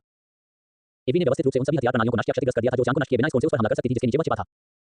स्वाभाविक रूप से हल्का क्रूजर दूर जाने की कोशिश करने लगा, लेकिन एवी उसके पीछे-पीछे लगा रहा। उस विशाल जहाज के लिए उसे चकमा देना असंभव था, खासकर तब जब उसकी प्रक्षेपण प्रणालियों को पहले ही नुकसान पहुंच चुका था। अपनी सुरक्षित जगह से एवी ने अपनी दृष्टि रेखा में आने वाले किसी भी यान पर निशाना साधते हुए गोलियां चलाईं, उन्हें भारी नुकसान पहुंचाते हुए, क्योंकि वे अपनी स्थिति बदलने की कोशिश कर रहे थे। जल्द ही वे उसे अपने हथियारों की सीमा में वापस ले आएंगे और अंततः उसे उड़ा देंगे, या ऐसा होता अगर वह अकेला लड़ रहा होता। ये लोग सच में ज्यादा समझदार नहीं हैं, इतने सारे दुश्मन आसपास होने के बावजूद एक ही दुश्मन पर इतना ध्यान दे रहे हैं। एवी ने सिर हिलाते हुए कहा। फिर से संगठित होकर बाकी भारी के सैनिक तेजी से आए और दुश्मन के जहाजों पर एक-एक करके भारी गोलाबारी की। इस समन्वित बमबारी से दुश्मन द्वारा मूनराइज कार्गो जहाजों को नष्ट करने के लिए तैनात किए गए सबसे बड़े और भारी ढाल वाले क्रूजर को भी भारी नुकसान पहुंचा। अब ध्यान का केंद्र न रहते हुए एवी ने अपने प्लाज्मा तोपों को जहाज पर निशाना बनाया जिसके नीचे वह छिपा हुआ था और सफेद प्लाज्मा के गोलों से उसके पतवार को भेज दिया। जहाज के मुख्य जनरेटर के विस्फोट से बचने के लिए वह नीचे कूद गया और बाकी भारी के सैनिकों के साथ मिलकर अपने विरोधियों को खदेड़ने में जुट गया। नोवेल हॉल इतिहास अध्याय 96 घुसपैठ नाम महानतम अंतरिक्ष भाड़ी के सैनिक बनने का मार्ग लेखक मेगासी। जोड़ बंद करें, रीसेट करें। एवी और बाकी भाड़ी के सैनिक तब तक लड़ते रहे जब तक कि उन पर हाथ लगाकर हमला करने वाला समूह पीछे हट नहीं गया। उन्होंने अपने लगभग 70% दुश्मनों को मार गिराया था, इससे पहले कि बाकी हार मानकर भाग गए। यही जीत थी, लेकिन नुकसान के बिना नहीं। 26 भाड़ी के सैनिक मारे गए थे और मूनराइज के 3 मालवाहक जहाज नष्ट हो गए थे। अपने ग्राहक के कुछ कर्मियों और संपत्ति का नुकसान भी बचे हुए गार्डों के लिए एक बड़ा झटका था। एवी, इससे निराश मत हो, अगर हम यहाँ नहीं होते तो हालात शायद और भी बदतर हो जाते। कसांड्रा ने उसकी पीठ सहलाते हुए उसे दिलासा दिया। एवी ने हमलावरों पर जोरदार प्रहार करने और बाकी भाड़ी के सैनिकों से गोलीबारी को दूर करने के लिए खुद को बहुत बड़े खतरे में डाल दिया था। वह दुश्मनों के बीच सबसे पहले कूदा और लगातार खुद को निशाने पर बनाए रखा। अगर वह एड्रा और काइडेन वहां नहीं होते तो शायद सभी व्यापारी और अन्य भाड़ी के सैनिक मारे गए होते। युद्ध में उनके योगदान की तुलना में कोई और नहीं था। एवी की स्थिति पर और विचार करने से पहले ही उन्हें मूनराइज फ्लैगशिप से एक संदेश मिला। ये देखकर मुझे राहत मिली कि आपको जो पुरस्कार मिला वह आपकी क्षमताओं को बढ़ा चढ़ाकर बताने के कारण नहीं था। आपके समूह के अन्य 2 सदस्यों ने भी सराहनीय ढंग से लड़ाई लड़ी। वास्तव में मैं आपको मेरे कर्मचारियों और हमारे माल की रक्षा करने के लिए धन्यवाद देता हूं। स्वांतु ने एवी के प्रति हार्दिक आभार व्यक्त किया। एक व्यापारी के रूप में जिसने अपने जीवन में कई अन्य युद्ध देखे थे, वह अच्छी तरह समझता था कि एवी का भाड़ी के सैनिकों का समूह ही मुख्य कारण था कि वे न केवल बच पाए बल्कि विजयी भी हुए। 3 मालवाहक जहाजों और 2 दर्जन से अधिक भाड़ी के सैनिकों का नुकसान दुखद था, लेकिन विरोधियों की ताकत को देखते हुए ये वास्तव में बहुत बुरा हो सकता था। 60 सैन्य जहाज चाहे पुराने हो या नहीं, एक ऐसी ताकत थी जिनसे निपटना आसान नहीं था। अगर कोई इतना साहसी न होता कि सीधे दुश्मन सेना पर हमला कर दे, तो शायद अन्य भाड़ी के सैनिकों में ऐसा करने का साहस न होता। एवी ने न केवल शानदार प्रदर्शन किया, बल्कि उसने अन्य गार्डों को भी ऐसा करने के लिए प्रेरित किया। ऐसा लगता है कि तुम्हारी बहादुरी की एक बार फिर जरूरत है। कुछ भाड़ी के सैनिकों के नेता तीनों क्षतिग्रस्त जहाजों पर चढ़कर बचे हुए लोगों को पूछताछ के लिए पकड़ना चाहते हैं। जाहिर है, वे सभी उम्मीद कर रहे हैं कि तुम सबसे बड़े जहाज पर हमले का नेतृत्व करोगे, जैसा कि मैं भी कर रहा हूं। स्वाभाविक रूप से इसके लिए और युद्ध के दौरान हमारे बेड़े की रक्षा करने में तुम्हारी कड़ी मेहनत के लिए तुम्हें बोनस मिलेगा, स्वांतु ने कहा और एवी को मिलने वाले अतिरिक्त वेतन पर विशेष जोर दिया। एवी अपने दल के सदस्यों को खतरे में डालकर दुश्मन के जहाज पर हमला करने से हिचकिचा रहा था, लेकिन इस स्थिति में वह पीछे हट ही नहीं सकता था। मुझे लगता है कि एड्रा से लड़ने के लिए मैंने जो पावर आर्मर खरीदा था उसकी कुछ लागत वसूलने का यह एक अच्छा तरीका होगा। अनुरोध स्वीकार करने के बाद एवी ने एड्रा और काइडेन को संदेश भेजा। वे सभी उस अकेले निष्क्रिय क्रूजर में घुसपैठ करने वाले थे जो संयोगवश वही क्रूजर था जिस पर एड्रा ने अपनी रेलगन से हमला किया था और उसके मुख्य थ्रस्टर्स को नष्ट कर दिया था। क्या तुम दोनों तैयार हो? जैसे ही एवी जैस्मिन से बात करने के लिए मुड़ा, उसने उसे एकदम अकड़ी हुई और चेहरा पीला पाया। उसने निश्चित रूप से कुछ खतरनाक रणनीतियां अपनाई थी और कई बार भारी गोलीबारी का सामना किया था, लेकिन चूंकि वह पहले एक पुलिस सार्जेंट रह चुकी थी, इसलिए एवी ने कभी सोचा भी नहीं था कि इस तरह की लड़ाई उसके नेक्रू मेंबर को कैसे प्रभावित करेगी। हालांकि उसे उपनिवेशों में काम करने का प्रशिक्षण मिला था, युद्ध पोतों पर नहीं। प्रशिक्षण के दौरान और ड्यूटी पर रहते हुए भी उस पर कई बार गोलियां चलाई गई थी, लेकिन ऐसा पहले कभी नहीं हुआ था। लेजर, मल्टी कैनन मिसाइलें और हर तरह के विनाशकारी हथियार उन पर लगातार दागे जा रहे थे। उसके जैसे अनुभवी व्यक्ति के लिए भी अंतरिक्ष में अपनी पहली लड़ाई को संभालना बहुत मुश्किल था। कसेंड्रा, क्या तुम जैस्मिन को उसके कमरे तक ले जाओगी और फिर एलो पर मुझसे मिलोगी? पहले तो उसने जैस्मिन को अपने साथ ले जाने की योजना बनाई थी, लेकिन ये स्पष्ट था कि वह दुश्मन के जहाज पर हमला करने की स्थिति में नहीं थी। शुक्र है, कसेंड्रा की मदद से वह उठकर अपने कमरे तक जा सकी, लेकिन पूरे समय उसकी निगाहें कहीं और थीं, मानो वह वास्तविकता से खुद को अलग करने की कोशिश कर रही हो। जब जैस्मिन की देखभाल की जा रही थी, एवी स्थिर क्रूजर की ओर बढ़ा और उसके एक लॉक से जुड़ गया। एड्रा और काइडेन पहले ही ऐसा कर चुके थे और जैसे ही उसने अपना पावर आर्मर पहन लिया और अपने हथियारों से लैस कर लिया, वह जहाज में घुस गया। कुछ सुनाई दिया? एवी ने कसेंड्रा से पूछा। उसने ऑक्सीजन की आपूर्ति वाला सुरक्षात्मक सूट और मास्क पहन रखा था, लेकिन उसके कान खुले थे ताकि वह अपनी तेज इंद्रियों का उपयोग करके किसी भी हलचल को सुन सके। मेरे भाई और एड्रा भी अंदर आ रहे हैं, ऐसा नहीं लगता कि कोई हमारी तरफ आ रहा है। हमें पहले उनसे मिलना चाहिए और फिर आगे बढ़ना चाहिए।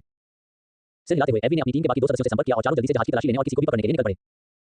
क्या मैं अकेला हूं जिसे लग रहा है कि उनकी प्रतिक्रिया बहुत धीमी रही है? ये देखते हुए कि उन्होंने पहले कितनी बेरहमी से हमला किया था, एड्रा ने चारों ओर सावधानी से देखते हुए कहा और सामने लगे विजय पर प्रदर्शित स्कैन डेटा की जांच कर रहा था। अब तक वे खाली गलियारों में बिना किसी व्यक्ति या सुरक्षा ड्रोन का सामना किए चल रहे थे। सब कुछ अजीब तरह से शांत था, मानो यहाँ कभी कोई दल था ही नहीं। ये विचार मन में आया कि शायद इन जहाजों को पहले से ही निर्देश दिए गए थे, लेकिन इस संभावना को तुरंत खारिज कर दिया गया। लड़ाई के दौरान उनकी गति इतनी अनियमित थी कि उन्हें कंप्यूटर द्वारा नियंत्रित करना असंभव था। अगर ऐसा होता तो वे निश्चित संरचनाओं का पालन कर रहे होते जिन्हें आसानी से पहचाना जा सकता था। अंततः वे भोजन कक्ष में चालक दल को ढूंढने में कामयाब रहे, लेकिन वहां कोई दुश्मन नहीं था जिसके बारे में चिंता करने की जरूरत हो। उनमें से हर एक मर चुका था। नोवेल हॉल इतिहास अध्याय 97 कुछ उत्तर लेकिन और भी प्रश्न। नाम महानतम अंतरिक्ष भाड़ी के सैनिक बनने का मार्ग लेखक मेगासी। जोड़ बंद करें, रीसेट करें।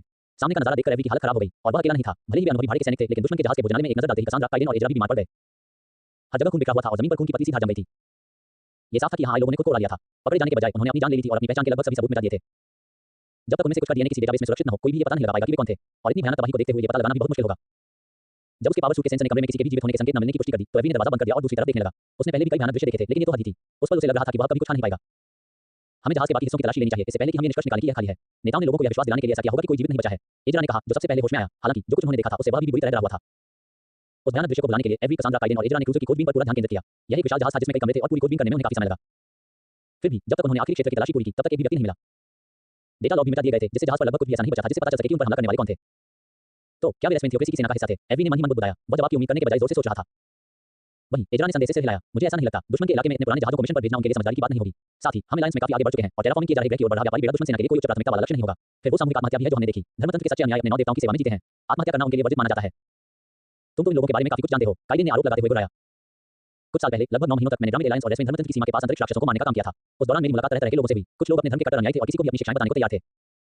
एजरा ने उन्हें धर्मचंद के बारे में जो कुछ भी पता था वह बताया और यह भी बताया कि उसे क्यों नहीं लगता कि उनकी सेना का कोई भी व्यक्ति इस हमले में शामिल था। उसकी बात तर्कसंगत लग रही थी। हालांकि लोग हमेशा तार्किक नहीं होते, इसलिए यह फिलहाल केवल उसका अनुमान ही था। घटना की आगे जांच होनी जरूरी थी और लोगों को चेतावनी देना भी आवश्यक था। अभी भी कुछ कट्टरपंथी बाहर मौजूद थे जिन्होंने उन पर हमला किया था। सौभाग्य से जब्त किए गए अन्य जहाजों में से एक से हाल ही का नेविगेशन डेटा डाउनलोड किया जा सका। उनके चालक दल ने भी सामूहिक आत्महत्या कर ली थी, लेकिन कम से कम कुछ मिलने से अधिकारियों को इन लोगों की पहचान करने और उनका पता लगाने में मदद मिलेगी। फिर भी उन्होंने यह हमला किस लिए किया होगा? हम अंतरिक्ष अंतरिक्ष के बीच में हैं और आसपास कुछ भी खास नहीं है। इस क्षेत्र में ध्यान देने योग्य एकमात्र चीज कुछ हाइपरलेन है। कसांड्रा ने अपने टर्मिनल पर आकाशगंगा का नक्शा खोलते हुए कहा। अगर वे समुद्री डाकू होते तो उनके लक्ष्य स्पष्ट होते। परिष्कृत धातुओं का परिवहन करने वाला बेड़ा उनके लिए एक तरह से जैकपॉट था, क्योंकि इनाम वाले लोगों के लिए सेवाओं या वस्तुओं के बदले क्रेडिट का आदान प्रदान करना मुश्किल था। वे ज्यादातर कीमती सामानों का लेन देन करते थे। सिवाय उनके जो मूनलाइट बेड़े के पीछे गए थे, वे स्पष्ट रूप से मालवाहक जहाजों को नष्ट करने की कोशिश कर रहे थे। मेरा मतलब है, हम अनुमान लगा सकते हैं, लेकिन सबसे संभावित विकल्प यह है कि यह हमारे नियोक्ता पर लक्षित हमला था। हालांकि किस कारण से, मैं केवल अनुमान लगा सकता हूं। एजरा ने अपने वर्षों के अनुभव का सहारा लेते हुए कहा। भाड़े के सैनिक के रूप में काम करते हुए उसने कई झड़पें देखी थी, लेकिन ऐसी कोई नहीं। खैर, हम विश्व स्तरीय जांच करता नहीं है। चलो बस अपना काम करें, वेतन लें और इस तरह के और हमलों पर नजर रखें। एवी ने उनके अनुमानों को समाप्त किया और अपनी टीम को वापस उनके जहाजों पर ले गया। उन्होंने दुश्मन के जहाजों की तलाशी पूरी कर ली थी और बाकी काम स्वांतुर और उसके अधीनस्थों पर छोड़ दिया। अंत में यह तय किया गया कि वे तीनों क्षतिग्रस्त जहाजों को अपने साथ फ्रेगॉन सिस्टम ले जाएंगे। वहां वे जहाजों को अधिकारियों को बेच सकते हैं और उन्हें इसे निपटने दे सकते हैं। मुझे लगता है कि वे अंतर व्यापारी ही हैं, कसांड्रा ने टिप्पणी की। हाँ, लेकिन कम से कम हमें बड़ा बोनस तो मिलेगा क्योंकि हमने उन्हें हराने में अहम भूमिका निभाई है। वैसे आपको क्या लगता है उन जहाजों की कीमत कितनी होगी? कसांड्रा ने पकड़े गए जहाजों की जानकारी निकाली और उनकी कीमत का अंदाजा लगाने की पूरी कोशिश की। अगर वे एलायंस के होते तो उसके लिए अनुमान लगाना आसान होता, लेकिन क्योंकि वे एक विदेशी शक्ति के थे इसलिए वह सिर्फ अनुमान ही लगा सकती थी। वे पुराने और क्षतिग्रस्त हैं, लेकिन फिर भी सैन्य जहाज हैं। मुझे लगता है कि तीनों की कीमत मिलाकर लगभग 20 मिलियन होगी। शायद, कसांड्रा ने अनिश्चितता से कहा। ये वास्तव में इस बात पर निर्भर करेगा कि एलायंस पुलिस इस तथ्य को कितना महत्व देती है कि वे एक विदेशी सेना से हैं और उनके पास उस समूह के बारे में कुछ सुराग है जिसने एलायंस के नाविकों पर हमला किया था। जब एवी और कसांड्रा इस बात पर चर्चा कर रही थी कि उन्हें किस तरह का इनाम मिल सकता है, तो उन्होंने खुद को भयावह दृश्य से विचलित करने के लिए ऐसा किया। इसी बीच जैस्मीन कॉकपिट में लौट आई। वह भी पिछली लड़ाई से थोड़ी परेशान लग रही थी, लेकिन उसने खुद को इतना संभाल लिया था कि वह निरोगी समर्थक के रूप में अपने पद पर लौट सके। नोवेल हॉल इतिहास अध्याय 98 फ्रेगॉन प्रणाली नाम महानतम अंतरिक्ष भाड़ी के सैनिक बनने का मार्ग लेखक मैगासी। जोड़ बंद करें, रीसेट करें। मुझे खेद है कि लड़ाई के दौरान मैंने अपना आपा खो दिया। मैं वादा करती हूं कि ऐसा दोबारा नहीं होगा। जैस्मीन ने सिर झुकाकर एवी और कसांड्रा से दिल से माफी मांगी। चरमपंथियों से लड़ाई के दौरान वह एकदम से घबरा गई थी, जबकि उसे एक समर्थक के रूप में अपना कर्तव्य निभाना चाहिए था। कसांड्रा ने यह सुनिश्चित किया कि वह अपना काम संभाले ताकि एवी का ध्यान न भटके, लेकिन यह उसकी गति का कोई बहाना नहीं था। अपना सिर ऊपर उठाओ, इस पर इतना परेशान होने की कोई जरूरत नहीं है। मुझे तुम्हें पहले ही बता देना चाहिए था कि मैं क्या करने की योजना बना रही हूं। क्योंकि तुम पहले पुलिस में थी, इसलिए मैंने यह नहीं सोचा कि पहली बार जहाज से जहाज की लड़ाई में तुम्हें इतना घातक अनुभव कैसा लगेगा। यह मेरी गलती है। मिसाइलों और लेजरों का इतना बड़ा हमला जो तुम्हारे पूरे जहाज को अपनी चपेट में ले लें, उनसे निपटना आसान नहीं होता। एवी ने जैस्मीन के मन में उठ रहे अपराध बोध को कम करने के लिए कहा। उसे अच्छी तरह याद था कि पहली बार उसने उसे इसी तरह के सिमुलेशन से गुजारा था, लेकिन उस समय वह बिल्कुल अकेला था, उसके पास कोई बैकअप नहीं था। हालांकि सिमुलेशन असली लड़ाई जितने भयावह नहीं थे, फिर भी इसे एवी को दबाव का सामना करने में मदद मिली। खासकर तब जब असफलता का मतलब युद्ध अभ्यास कक्षों में अपने गुरु के साथ कुछ दौर का सामना करना होता था। ऐसा अभ्यास जो उसके लिए शायद ही कभी अच्छा जाता था और अक्सर उसे ऑन-साइट मेडिकल स्टेशन जाना पड़ता था। हाल ही में समुद्री डाकुओं और ऊर्जा जीव जंतुओं के साथ हुई लड़ाइयों ने भी उसका आत्मविश्वास बढ़ाया था। वह अपनी क्षमताओं के साथ-साथ डांटलेस की क्षमताओं को भी जानता था। वह तभी युद्ध में उतरता था जब उसे पूरा यकीन होता था कि वह इसे संभाल सकता है। तो चिंता मत करो, अपना समय लो और अपने नए माहौल से तालमेल बिठाओ। और हालांकि मैं यह नहीं कह सकता कि हमें इसी तरह की और लड़ाइयों का सामना नहीं करना पड़ेगा, लेकिन ऐसा बहुत कम होता है। एवी के प्रोत्साहन भरे शब्दों से जैस्मिन थोड़ी शांत हो गई। वह भी अपने पिछले कार्य वातावरण की आदी थी और अपनी असफलता के लिए डांट की उम्मीद कर रही थी। बेशक अगर उसने कुछ ऐसा किया होता जिससे उनकी जान को सचमुच खतरा होता, तो एवी शायद थोड़ा परेशान होती, लेकिन इस स्थिति में परेशान होने का कोई कारण नहीं था। जैस्मिन अभी अपनी भूमिका सीख रही थी और जरूरत पड़ने पर कसांड्रा उसकी मदद के लिए मौजूद थी। गलतियां होना स्वाभाविक था और एवी चाहती थी कि जैस्मिन को पता चले कि यह ठीक है। अगर मैं पूछ सकती हूं तो दुश्मन के जहाज पर क्या हुआ? तुम जानना नहीं चाहोगी? एवी और कसांड्रा दोनों ने एक साथ जोर से कहा। खून और देश से सने में इस हॉल की तस्वीर उनके दिमाग में कौंध गई। अब वे दोनों जैस्मिन से भी ज्यादा पीली पड़ गई थी और जैस्मिन उनकी बिगड़ती हालत को लेकर चिंतित होने लगी। जिस जानलेवा लड़ाई में वे लड़े थे उसके बिल्कुल विपरीत अगले 4 दिनों का सफर बिना किसी घटना के बीत गया। क्षतिग्रस्त मूनलाइट बेड़ा और उनके बचे हुए भाड़े के सैनिक अतिरिक्त सावधानी से यात्रा कर रहे थे, लेकिन जाहिर तौर पर इसकी कोई आवश्यकता नहीं थी। किसी अन्य दुश्मन ने उन पर हमला करने की कोशिश नहीं की और वे बिना किसी और समस्या के अपने गंतव्य तक पहुंच गए। लॉन्ग रेंज सेंसर कुछ भी असामान्य नहीं पकड़ रहे हैं और कोई संकट संकेत भी नहीं मिला है। सब कुछ सामान्य प्रतीत होता है। जैस्मिन ने अपने सामने कंसोल पर प्रदर्शित जानकारी को ध्यानपूर्वक बताते हुए कहा। पिछली लड़ाई में हुई अपनी चूक के बाद से वह एवी और कसांड्रा के लिए एक सक्षम समर्थक के रूप में काम करने के लिए अपनी पूरी कोशिश कर रही थी। ये सुनिश्चित करने के लिए कि बेड़ा किसी भी अप्रत्याशित परिस्थिति से बच जाए, एवी ने पहले हाइपरलेन से बाहर निकलकर यह सुनिश्चित किया कि कोई खतरा घात लगाकर न बैठा हो। सौभाग्य से फ्रेगॉन सिस्टम तत्काल खतरे से मुक्त था। संभवतः ग्रह के टेराफॉर्म होने के कारण भारी संख्या में एलायंस पुलिस की मौजूदगी के कारण ऐसा संभव हुआ। ठीक है, आगे बढ़ो और स्वांतुर को सब ठीक होने का संदेश भेज दो। एवी ने देखा कि जैस्मिन ने एक छोटा संदेश तैयार किया और उसे डांटलेस हाइपरस्पेस ट्रांसमीटर का उपयोग करके प्रसारित किया। उसके बाद उन्हें बस 3 मिनट इंतजार करना था और दूसरा व्यक्ति आ जाता। लेकिन उस थोड़े से समय में गश्त पर निकला एक एलायंस पुलिस का जहाज वहां से गुजरा। यह एलायंस पुलिस है, फ्रेगॉन सिस्टम यूनिट 7 का गश्ती जहाज हेलियोस। अपनी पहचान बताएं। अचानक मिले इस आदेश से जैस्मिन थोड़ी हैरान थी क्योंकि एलायंस पुलिस आमतौर पर ज्यादा विनम्र होती है, लेकिन जैस्मिन ने तुरंत जवाब दिया और मांगी गई जानकारी भेज दी। हमारे अनुरोध की सख्ती के लिए क्षमा करें। ग्रह के टेराफॉर्मिंग के कारण बहुत से मुश्किल लोग आ रहे हैं। एलायंस पुलिस के कप्तान ने एवी की पहचान की पुष्टि करने के बाद कहा। कोई बात नहीं, आप बस अपना काम कर रहे हैं, लेकिन मुश्किल लोग से आपका मतलब उन लोगों से है जो रेस्मेंट थियोक्रेसी के पुराने सैन्य जहाजों में घूम रहे हैं और व्यापारियों पर हमला कर रहे हैं। एवी स्वाभाविक रूप से सोच रहा था कि क्या ऐसे ही हमले हुए थे, लेकिन उसके इस जिक्र से एलायंस पुलिस के कप्तान पूरी तरह से चौंक गए। नहीं, इतनी गंभीर बात नहीं है, बस कुछ पर्यावरण कार्यकर्ता समूह के प्रदर्शनकारी हंगामा कर रहे थे। क्या आप बता सकते हैं कि क्या हुआ था? इससे पहले कि एवी डांटलेस से कंप्यूटर पर दर्ज डेटा भेज पाता, मूनलाइट व्यापारी कंपनी के मालवाहक जहाज और उनके साथ आए भाड़े के सैनिक हाइपरस्पेस से बाहर आ गए।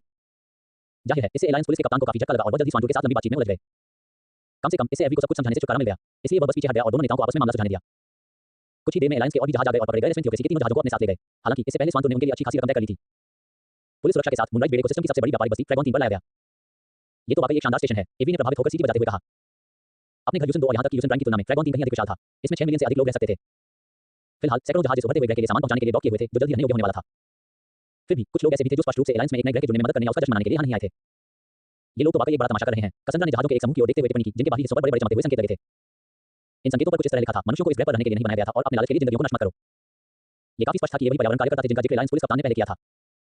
मुझे समझ नहीं आ रहा कि ये लोग इतना हंगामा क्यों कर रहे हैं। टेराफॉर्मिंग का मतलब तो बस एक ऐसे ग्रह को लेना है जो जीवन के लिए उपयुक्त नहीं था और उसके वातावरण और भूगोल को इस तरह ढालना है ताकि लोग वहां रह सकें। क्या इन लोगों का दिमाग खराब हो गया है? एवी ने हैरानी से कहा कि कोई नए रहने योग्य ग्रह के निर्माण का विरोध क्यों करेगा? एवी, तुमने जो कहा वह काफी हद तक सच है, लेकिन इस मामले में नहीं। जैस्मिन ने समझाया कि फ्रेगॉन सिस्टम में जिस ग्रह की टेराफॉर्मिंग की जा रही है, उस पर पहले से ही कुछ प्रकार के जीव मौजूद हैं। वह जगह एक जमी हुई बंजर भूमि थी, जहां गर्मियों में उष्णकटिबंधीय क्षेत्र में भी तापमान कभी भी -10 डिग्री से ऊपर नहीं जाता था। फिर भी जीवन ने अपना रास्ता खोज लिया और उस ग्रह पर हजारों अनोखी प्रजातियों के पेड़ पौधे और जीव जंतुओं की पहचान की गई थी। फिर भी एलायंस के कानून के अनुसार मूल आवासों के एक हिस्से और ग्रह पर रहने वाली प्रजातियों की रक्षा के लिए कई बायोडोम स्थापित किए जाएंगे। साथ ही ये सुनिश्चित करने के लिए कि वे कभी विलुप्त न हो, प्रत्येक प्रजाति में से कम एक कक्षीय कॉलोनी में बाड़े में सुरक्षित रखना होगा। विरोध करने का कोई खास कारण नहीं है, जैस्मिन ने झुंझलाहट से कहा।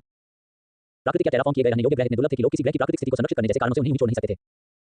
यहाँ तक कि ड्रामेड एलायंस के विशाल क्षेत्र में भी केवल 16 ग्रह ही प्राकृतिक रूप से रहने योग्य थे और 57 ग्रह टेराफॉर्म किए गए थे। किसी ग्रह पर अधिकांश बुद्धिमान प्रजातियों के जीवित रहने के लिए आवश्यक शर्तों को पूरा करना बेहद दुर्लभ था। एवी, कसांड्रा और जैस्मिन एक ऐसे ग्रह को रहने लायक बनाने की नैतिकता पर चर्चा कर रहे थे जिस पर पहले से ही जीव जंतु मौजूद थे। तभी उन्हें मूनलाइट फ्लैगशिप से एक संदेश मिला। मैं उन सभी बहादुर भारत के सैनिकों को धन्यवाद देना चाहता हूं जिन्होंने मेरे नेतृत्व में बेड़े की रक्षा के लिए बहादुरी से लड़ाई लड़ी। मुझे पता है कि आप में से कई लोगों ने इस यात्रा के दौरान अपने साथियों को खोया है और हालांकि यह राशि बहुत कम है, लेकिन उचित मुआवजा देना ही हम आप सभी के प्रति आभार व्यक्त करने के लिए कर सकते हैं। एलायंस पुलिस को बेचे गए जहाजों से मिले बड़े बोनस सहित आप सभी को एक अतिरिक्त पुरस्कार मिलेगा जो आपके योगदान को ध्यान में रखता है। स्वांतु ने साझा संचार माध्यम से कहा। कुछ भारतीय सैनिकों के लिए इसे अपने दोस्तों को खोने का दर्द कुछ कम नहीं हुआ, लेकिन अभी और उसके समूह के लिए बहुत खुशी की बात थी। युद्ध में केंद्रीय भूमिका निभाने के बावजूद उनमें से कोई भी घायल नहीं हुआ था। अतिरिक्त धन ने उनके लिए इस काम को और भी सुखद बना दिया। इसके साथ ही सभी भारतीय सैनिकों ने यूजन सिस्टम से फ्रेगॉन सिस्टम तक की यात्रा में मूनलाइट बेड़े की रक्षा करने के अपने अनुबंध पूरे कर लिए थे। जैस्मिन, डॉकिंग रिक्वेस्ट भेजो, हमें मर्चेंट्री एसोसिएशन की शाखा में जाकर अपने पूरे किए गए काम का भुगतान लेना है। नोवेल हॉल इतिहास, अध्याय 99 अंधेरे में रची गई साजिशें। नाम महानतम अंतरिक्ष भाड़ी के सैनिक बनने का मार्ग लेखक मैगासी। जोड़ बंद करें, रीसेट करें। मानव मानकों के हिसाब से एक विशालकाय व्यक्ति एक आलीशान दफ्तर में बैठा अपने निजी टैबलेट पर अभी मिली रिपोर्ट पढ़ रहा था। जैसे जैसे वह पढ़ने पड़ता गया उसका गुस्सा बढ़ता गया। अंततः उसका क्रोध इस हद तक बढ़ गया कि उसने टैबलेट को अपने हाथों में मसल दिया और मुट्ठियां बांधकर मेज पर पटक दी। मजबूत धातु से बनी होने के बावजूद मेज के ऊपरी हिस्से में गड्ढे पड़ गए। उन बेवकूफों ने मेरे द्वारा दिए गए इतने सारे जहाज कैसे खो दिए? क्या उन्हें यह एहसास नहीं है कि सैन्य श्रेणी के जहाजों को धर्मतंत्र से निकालकर गठबंधन में लाना कितना मुश्किल था? क्या चरमपंथियों का इस्तेमाल करने का यही नतीजा है? उस व्यक्ति के माथे की नसें फूलने लगीं और उसकी गहरी बुरी आंखें लाल हो गईं। अब तक उसकी योजनाओं में कुछ रुकावटें आई थीं, लेकिन इस स्तर पर इतने सारे मोहरों का नुकसान विनाशकारी था। उसके द्वारा हथियारबंद किए गए कट्टरपंथी समूह को प्रभावित करने वाला उसका अंदरूनी आदमी सौभाग्य से बच गया था, लेकिन उनके पास केवल 30% सेना ही बची थी और उनके कुछ जहाज बुरी तरह क्षतिग्रस्त हो गए थे। उनसे यह उम्मीद करना मुश्किल था कि वे फ्रेगॉन सिस्टम में आने वाले व्यापारी और यात्री भीड़ को नष्ट करना जारी रख पाएंगे। कमरे की बड़ी मजबूत खिड़की से बाहर देखते हुए उन्होंने फ्रेगॉन सिस्टम के 5वें ग्रह ब्रहनस को देखा, जो वर्तमान में टेराफॉर्मिंग के दौर से गुजर रहा था। वह इस ग्रह को रहने योग्य बनाने की मौजूदा परियोजना के प्रमुख निवेशकों में से एक थे और इस पर अपना प्रभुत्व जमाने के लिए अपनी शक्ति को मजबूत कर रहे थे। ऐसा करने के लिए वह अपनी सेनाओं को जुटा रहे थे और अपने प्रतिद्वंदियों की शक्ति को कम करने के लिए कुछ संदिग्ध संगठनों की मदद कर रहे थे। हालांकि उनके एक प्रमुख प्रतिद्वंदी ने मूनलाइट व्यापारी कंपनी के साथ एक समझौता कर लिया था और यूजन सिस्टम से परिष्कृत धातुओं की एक बड़ी खेप ला रहा था। उन्हें रोकना बेहद जरूरी था, इसलिए उन्होंने अपने कुछ अधीनस्थों को उन कट्टरपंथियों को उकसाने का आदेश दिया जिन्हें वह गुप्त रूप से वित्त पोषित कर रहे थे ताकि वे उन पर हमला करें। मूल रूप से इससे व्यापारियों का सफाया हो जाना चाहिए था या कम से कम उन्हें अपनी जान बचाकर भाग जाना चाहिए था, लेकिन इसके विपरीत टीम को छोड़कर बाकी सभी मालवाहक जहाज बच गए थे और हाल ही में अपना माल पहुंचाने के लिए पहुंचे थे। नतीजा लगभग सबसे बुरा ही था और इस विफलता का एकमात्र स्पष्टीकरण जो उसे मिला था वह यह था कि भाड़े के गार्ड उम्मीद से कहीं अधिक सक्षम थे। जहां तक उसका सवाल था यह सब बकवास था। प्रभु निकोस, आपके आदेशानुसार हम विमानों को आपके पास ले आए हैं। चेहरे से लेकर छाती तक एक गहरा निशान लिए एक दुबले पतले आदमी ने कहा। उसके पीछे एक पुरुष और एक महिला थे जिन्होंने पूरे शरीर पर कवच पहना हुआ था और उनके पास उच्च क्षमता वाली लेजर राइफलें थीं। इन दोनों गार्डों के बीच एक छोटा सा आदमी खड़ा था जिसके पूरे शरीर पर गहरे घाव और खरोंच के निशान थे। हालांकि ऐसा लग रहा था कि उसके सिर और हाथों पर कोई चोट नहीं आई है। विमान तो इंसान नहीं था बल्कि बैक्टीरियन प्रजाति का सदस्य था, ठीक उसी तरह जैसे स्टोरिंग के मुख्य प्रौद्योगिकी अधिकारी अरडेसन थे। मैंने तुम्हें पहले ही बता दिया है कि मैं तुम्हारे लिए वह घिनौना एमेटर नहीं बनाऊंगा। मुझे परवाह नहीं कि तुम मुझे कितनी बार काटो, मारो या लेजर से गोली मारो। मैं ऐसी किसी चीज के निर्माण में हाथ नहीं बटाऊंगा जिससे अथाह नुकसान हो। इनको से कुछ पूछने से पहले ही विमानों ने कहा। अपने इस गुस्से के बदले में उस जिद्दी बैक्टीरियन को अपने एक गार्ड की लेजर राइफल के बल से पीठ पर एक जोरदार प्रहार मिला। पहले से ही घायल वह आदमी घुटनों के बल गिर पड़ा और दर्द से कराह उठा, लेकिन उसकी आंखों में दिख रहा दृढ़ संकल्प गायब नहीं हुआ। विमानों, तुम मुझे गलत समझ रहे हो। मैंने तुम्हें यहाँ खुशखबरी देने के लिए बुलाया है। तुम्हारे लापता भतीजे का पता आखिरकार चल गया है। मेरे एजेंटों ने मुझे बताया है कि वे उसे 48 घंटों के भीतर ढूंढ लेंगे। ये पल भर के लिए ही था, लेकिन अपने भतीजे की सुरक्षा के बारे में जानकर विमानों को राहत मिली। हालांकि ये जानकर उसकी खुशी तुरंत फीकी पड़ गई जब उसे याद आया कि उसके परिवार के आखिरी बचे सदस्य को किसने ढूंढा था। तुम हिम्मत मत करना उसे कुछ करने की, विमानों चिल्लाया। ओह, मैं सोच भी नहीं सकता कि तुम क्या सोच रहे हो। हम बस उसे यहाँ बुला रहे हैं ताकि तुम दोनों मिल सको। हालांकि मेरे एजेंट तुम्हारे असहयोग से थोड़े नाराज हैं। उम्मीद है कि वे अपना गुस्सा तुम्हारे भतीजे पर नहीं निकालेंगे। इनको अपने मेहमान के लिए माहौल को बड़ा चढ़ाकर पेश कर रहा था, लेकिन शारीरिक यातना से अब तक वह व्यक्ति टूट नहीं पाया था और वह दवाओं या वशीकरण यंत्रों का इस्तेमाल करने का जोखिम नहीं उठा सकता था क्योंकि उसे विमानों की इंजीनियरिंग विशेषज्ञता की आवश्यकता थी। उसे अधिक आज्ञाकारी बनाने के लिए उसके दिमाग को भ्रमित करना उद्देश्य को विफल कर देता। सौभाग्य से प्रतिभाशाली इंजीनियर को विवश करने का एक नया तरीका सामने आ गया था। मुझे कैसे पता चलेगा कि तुम झूठ नहीं बोल रहे हो? इस प्रश्न पर इनिकुस ने अपने टर्मिनल में कुछ बटन दबाए और कमरे के बीच में एक होलो स्क्रीन पर एक बड़ी छवि दिखाई दी। जो दिखाई दे रहा था वह लगभग पूरी तरह से ढका हुआ व्यक्ति था जिसके सिर पर एक हुड था। उसका लगभग पूरा शरीर ढका हुआ था और प्रजाति की विशिष्ट विशेषताओं के बावजूद उस व्यक्ति को बैक्टीरियन के रूप में पहचानना मुश्किल था। फिर भी जैसे ही रिकॉर्डिंग चलती रही, एक पल के लिए आकृति का लगभग आधा चेहरा दिखाई दिया। तुरंत विमानों ने अपने भतीजे को पहचान लिया। वह उस बच्चे को कभी नहीं भूल सकता था जो समुद्री डाकुओं के हमले में उसकी बहन और उसके पति की मृत्यु के बाद उसकी देखभाल में आया था। तो आप मेरे साथ काम करना चाहते हैं या नहीं, इस बारे में सोचने के लिए थोड़ा समय क्यों नहीं लेते? मान लीजिए 24 घंटे। अगर आप तब तक काम शुरू कर देते हैं तो मुझे अपने एजेंटों से संपर्क करने और उन्हें ये बताने का समय मिल जाएगा कि आप कितने सहयोगी बन गए हैं। इनिकुस ने गार्डों को उस बेचारे आदमी को ले जाने का इशारा करते हुए कहा। अब उसके पास केवल उसका सहायक ही बचा था। सहायता के लिए मैं सबसे नजदीकी किससे संपर्क कर सकता हूं? मैं दूसरों के साथ श्रेय बांटना नहीं चाहता, लेकिन अगर विमानों एमिटर पर काम शुरू भी कर दे तो भी मुझे कुछ अतिरिक्त सुरक्षा चाहिए। मुझे लगता है कि श्री एरियो का प्रभाव क्षेत्र सबसे नजदीक है, जबकि सुश्री कैमिला, सुश्री जहाज और श्री कासिमिर आपके क्षेत्र के नजदीकी क्षेत्र में है। इनिकुस ने अपने संभावित समर्थकों के बारे में सुनकर गहरी सांस ली। उन चारों से निपटना मुश्किल था और वे ऐसे लोग थे जिनसे वह शायद ही कोई संबंध रखना चाहता था। फिर भी उन सभी का उद्देश्य एक ही था, इसलिए अगर वह मदद मांगता तो शायद उसे मिल जाती, बेशक कुछ शर्तों के साथ। यह है ही कर सकता है। मुझे उस सांप से मदद मांगने में बुरा लग रहा है, लेकिन समय बहुत महत्वपूर्ण है। इनिकुस बड़बड़ाया। फिर उसने अपने सहायक यान में एक संदेश कोडित किया और उसे अपने साथी को भेज दिया। नवनिर्मित दुनिया और फ्रेगॉन सिस्टम पर नियंत्रण पाना उनके लक्ष्यों के लिए अत्यंत महत्वपूर्ण था। तरीके मायने नहीं रखते थे जब तक कि इनिकुस किसी भी घटना में शामिल न हो। भले ही 6 मिलियन से अधिक लोगों को मरना पड़े, वह अपने उद्देश्यों को पूरा करने के लिए ऐसा करने को तैयार था। नोवेल हॉल इतिहास, अध्याय 100 फ्रेगॉन तृतीय का भाड़े के सैनिकों का संगठन। नाम महानतम अंतरिक्ष भाड़े के सैनिक बनने का मार्ग लेखक मैगासी। जोड़ बंद करें, रीसेट करें। वाह, इसमें तो काफी समय लग गया। एवी ने डांटले से बाहर निकलते हुए अपने हाथ सिर के ऊपर फैलाते हुए कहा। फ्रेगॉन 3 पर भारी यातायात के कारण एवी, एजरा और काइडेन के डॉकिंग अनुरोध को मंजूरी मिलने में लगभग 2 घंटे लग गए थे। फिर भी वे आखिरकार अपने जहाजों को हैंगर के अंदर खुली जगह में लाने और विशाल व्यापारिक कॉलोनी में उतरने में कामयाब हो गए थे। उनका पहला पड़ाव स्वाभाविक रूप से मर्चेंट्री एसोसिएशन शाखा था। भारत के सैनिकों के लिए किसी भी नई जगह पर पहुंचने पर वहां हाजिरी लगाना पड़ता थी ताकि आपात स्थिति में उन्हें बुलाया जा सके। ठीक वैसे ही जैसे एजरा को ऊर्जा जीव जंतुओं की खोज में शामिल होने के लिए कहा गया था। यह विशेष रूप से 4 सितारा या उससे ऊपर के रैंक वाले भारत के सैनिकों के लिए सच था क्योंकि उनकी संख्या बहुत कम थी। जब भी उस विशाल एसोसिएशन भवन में दाखिल हुए जो यूसन 2 पर उनके द्वारा देखे गए भवन से आसानी से 5 गुना बड़ा था तो कई जिज्ञासु निगाहें उनकी ओर मुड़ गईं। उसकी पूरी टीम उसके साथ थी, इसलिए जाहिर सी बात है कि ज्यादातर निगाहें एजरा, कसांड्रा या जैस्मीन पर टिकी थी। जाहिर है कोई भी समझदार भारत का सैनिक समझ सकता था कि अभी का समूह एक ताकतवर समूह था जिससे पंगा लेना ठीक नहीं था। लगता है कि काइडेन और एजरा के साथ होने से हमारी छवि पर बहुत फर्क पड़ता है। जब मैं सिर्फ कसांड्रा और जैस्मीन के साथ यूसन 2 पर एसोसिएशन की शाखा में गया था तो मुझे कई ईर्ष्यालु और शत्रुतापूर्ण निगाहें मिली। एवी ने एक खुले रिसेप्शन काउंटर की ओर बढ़ते हुए सोचा। उसके पीछे एक खूबसूरत महिला खड़ी थी जो लगभग 30 साल की लग रही थी। उसने भारत के सैनिकों के संगठन की आम वर्दी पहनी हुई थी और अपने काम में पूरी तरह से लगी हुई लग रही थी। जैसे ही अभी उसके पास पहुंचा उसने मुस्कुराते हुए उससे पूछा, मुझे लगता है कि आप अभी आए हुए भारत के सैनिक हैं, मैं आपकी क्या मदद कर सकती हूँ?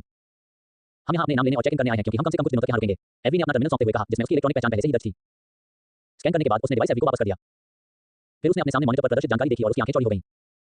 कैप्टन एवी, आप जैसे इतने प्रतिष्ठित व्यक्ति का आना अक्सर नहीं होता और मुझे लगता है कि आपके पीछे खड़े ये लंबे चौड़े व्यक्ति कैप्टन एजरा हैं। चूंकि वे सभी एक ही भारत के सैनिकों के समूह के रूप में पंजीकृत थे इसलिए रिसेप्शनिस्ट ने एजरा और काइडेन के टर्मिनल भी लिए और उनकी जानकारी स्कैन की। उसने अपने कुशल हाथों से अपने सामने रखे कंप्यूटर में कुछ बटन दबाए और उनके हाल ही में पूरे हुए अनुरोध को प्रोसेस किया। सब कुछ पुष्टि हो गई है इसलिए भुगतान आपके खातों में भेज दिया गया होगा। पांचों ने तुरंत अपने टर्मिनल चेक किया ताकि यह सुनिश्चित हो सके कि पैसा आ गया है और वे ये जानने के लिए उत्सुक थे कि स्वांतों ने बोनस के रूप में कितना देने का वादा किया था। एवी को पता चला कि उसे 22 दिनों की गार्ड ड्यूटी के बदले में 2 मिलियन क्रेन अतिरिक्त मिले हैं। इससे उसकी तनख्वाह लगभग 2 गुनी हो गई और उसके खाते में कुछ और पैसे आ गए। हालांकि अभी भी उसके पास अपनी मनचाही चीज खरीदने के लिए पर्याप्त पैसे नहीं थे जिससे वह अपने भारत के सैनिकों के समूह को अगले स्तर तक ले जा सके। इससे कुल राशि 4,310,000 हो जाती है। इसमें से कसांड्रा को लगभग 1,29,000 और जैस्मीन को 64,000 से थोड़ा अधिक मिलेंगे। एवी ने मन ही मन हिसाब लगाते हुए सोचा। भले ही उसे लग रहा हो कि उसे अनुपात से अधिक पैसा मिल रहा है लेकिन असल में ये सब डेंजरस पर उसके स्वामित्व के कारण था। बेशक न तो कसांड्रा और न ही जैस्मीन को लगा कि उनके साथ अन्याय हो रहा है और वास्तव में उनमें से एक को बेहद हैरान थी। मैं महीने में सिर्फ 9,500 क्रेडिट कमाती थी, 22 दिनों में ही मुझे उससे लगभग 7 गुना ज्यादा कैसे मिल गया? जैस्मीन ने हैरानी से चिल्लाते हुए कहा। एलायंस पुलिस में सार्जेंट के तौर पर कॉलोनी की आम नौकरियों के मुकाबले उसकी तनख्वाह काफी अच्छी थी। इससे ऐशो आराम की जिंदगी तो नहीं चलती थी लेकिन जरूरी चीजों के लिए काफी थी और अच्छी खासी बचत भी हो जाती थी। फिर भी 1 महीने से भी कम समय में उसने उतना कमा लिया जितना वह 6 महीने में कमाती थी। एक भारत के सैनिक के तौर पर तुम्हें इसकी आदत डालनी होगी। हम अक्सर बड़े जोखिम उठाते हैं इसलिए हमारे पास बहुत पैसा कमाने की क्षमता है। हालांकि इसमें एवी और एजरा की प्रतिष्ठा का भी बड़ा योगदान है कि हम इतना कमा पा रहे हैं। जैस्मीन ने समझाया। ज्यादातर भारत के सैनिकों के समूह को इतनी तनख्वाह मिलना मुश्किल होता। उनके समूह में 2-4 सितारा भारत के सैनिक थे और एवी को सिल्वर क्रॉस और एजरा को रूबी स्टार मिला था। इन प्रतिष्ठित पुरस्कारों ने उन्हें संभावित ग्राहकों के लिए अधिक भरोसेमंद और आकर्षक बना दिया था। जैस्मीन के शांत होने के बाद एवी ने अपनी अगली बात कहने के लिए रिसेप्शनिस्ट की ओर रुख किया। चूंकि हमने अभी एक एस्कॉर्ट मिशन पूरा किया है इसलिए हम एक और मिशन की तलाश में हैं। बेहतर होगा कि वह मिशन हमें ड्रामे सिस्टम तक ले जाए या कम से कम सही दिशा में ले जाए। ठीक है, राजधानी की ओर जा रहे हैं। मुझे लगता है कि हर महान भारत का सैनिक कभी न कभी वहां जाना चाहता है। रिसेप्शनिस्ट ने तुरंत जवाब दिया, हाँ सब ठीक रहेगा। पिछले 22 दिनों से हम घर में बंद थे तो सोचा थोड़ा आराम करने और मजे करें। वैसे भी अभी जो तनख्वाह मिली है उसके बाद एक बढ़िया खाने पर ज्यादा खर्च नहीं होगा। एवी ने हंसते हुए कहा। फिलहाल उनके छोटे से भारत के सैनिकों के समूह ने आराम और फुर्सत के पल बिताए। उन्हें इस बात का जरा भी अंदाजा नहीं था कि जल्दी वे फ्रेगॉन सिस्टम की पृष्ठभूमि में किन साजिशों में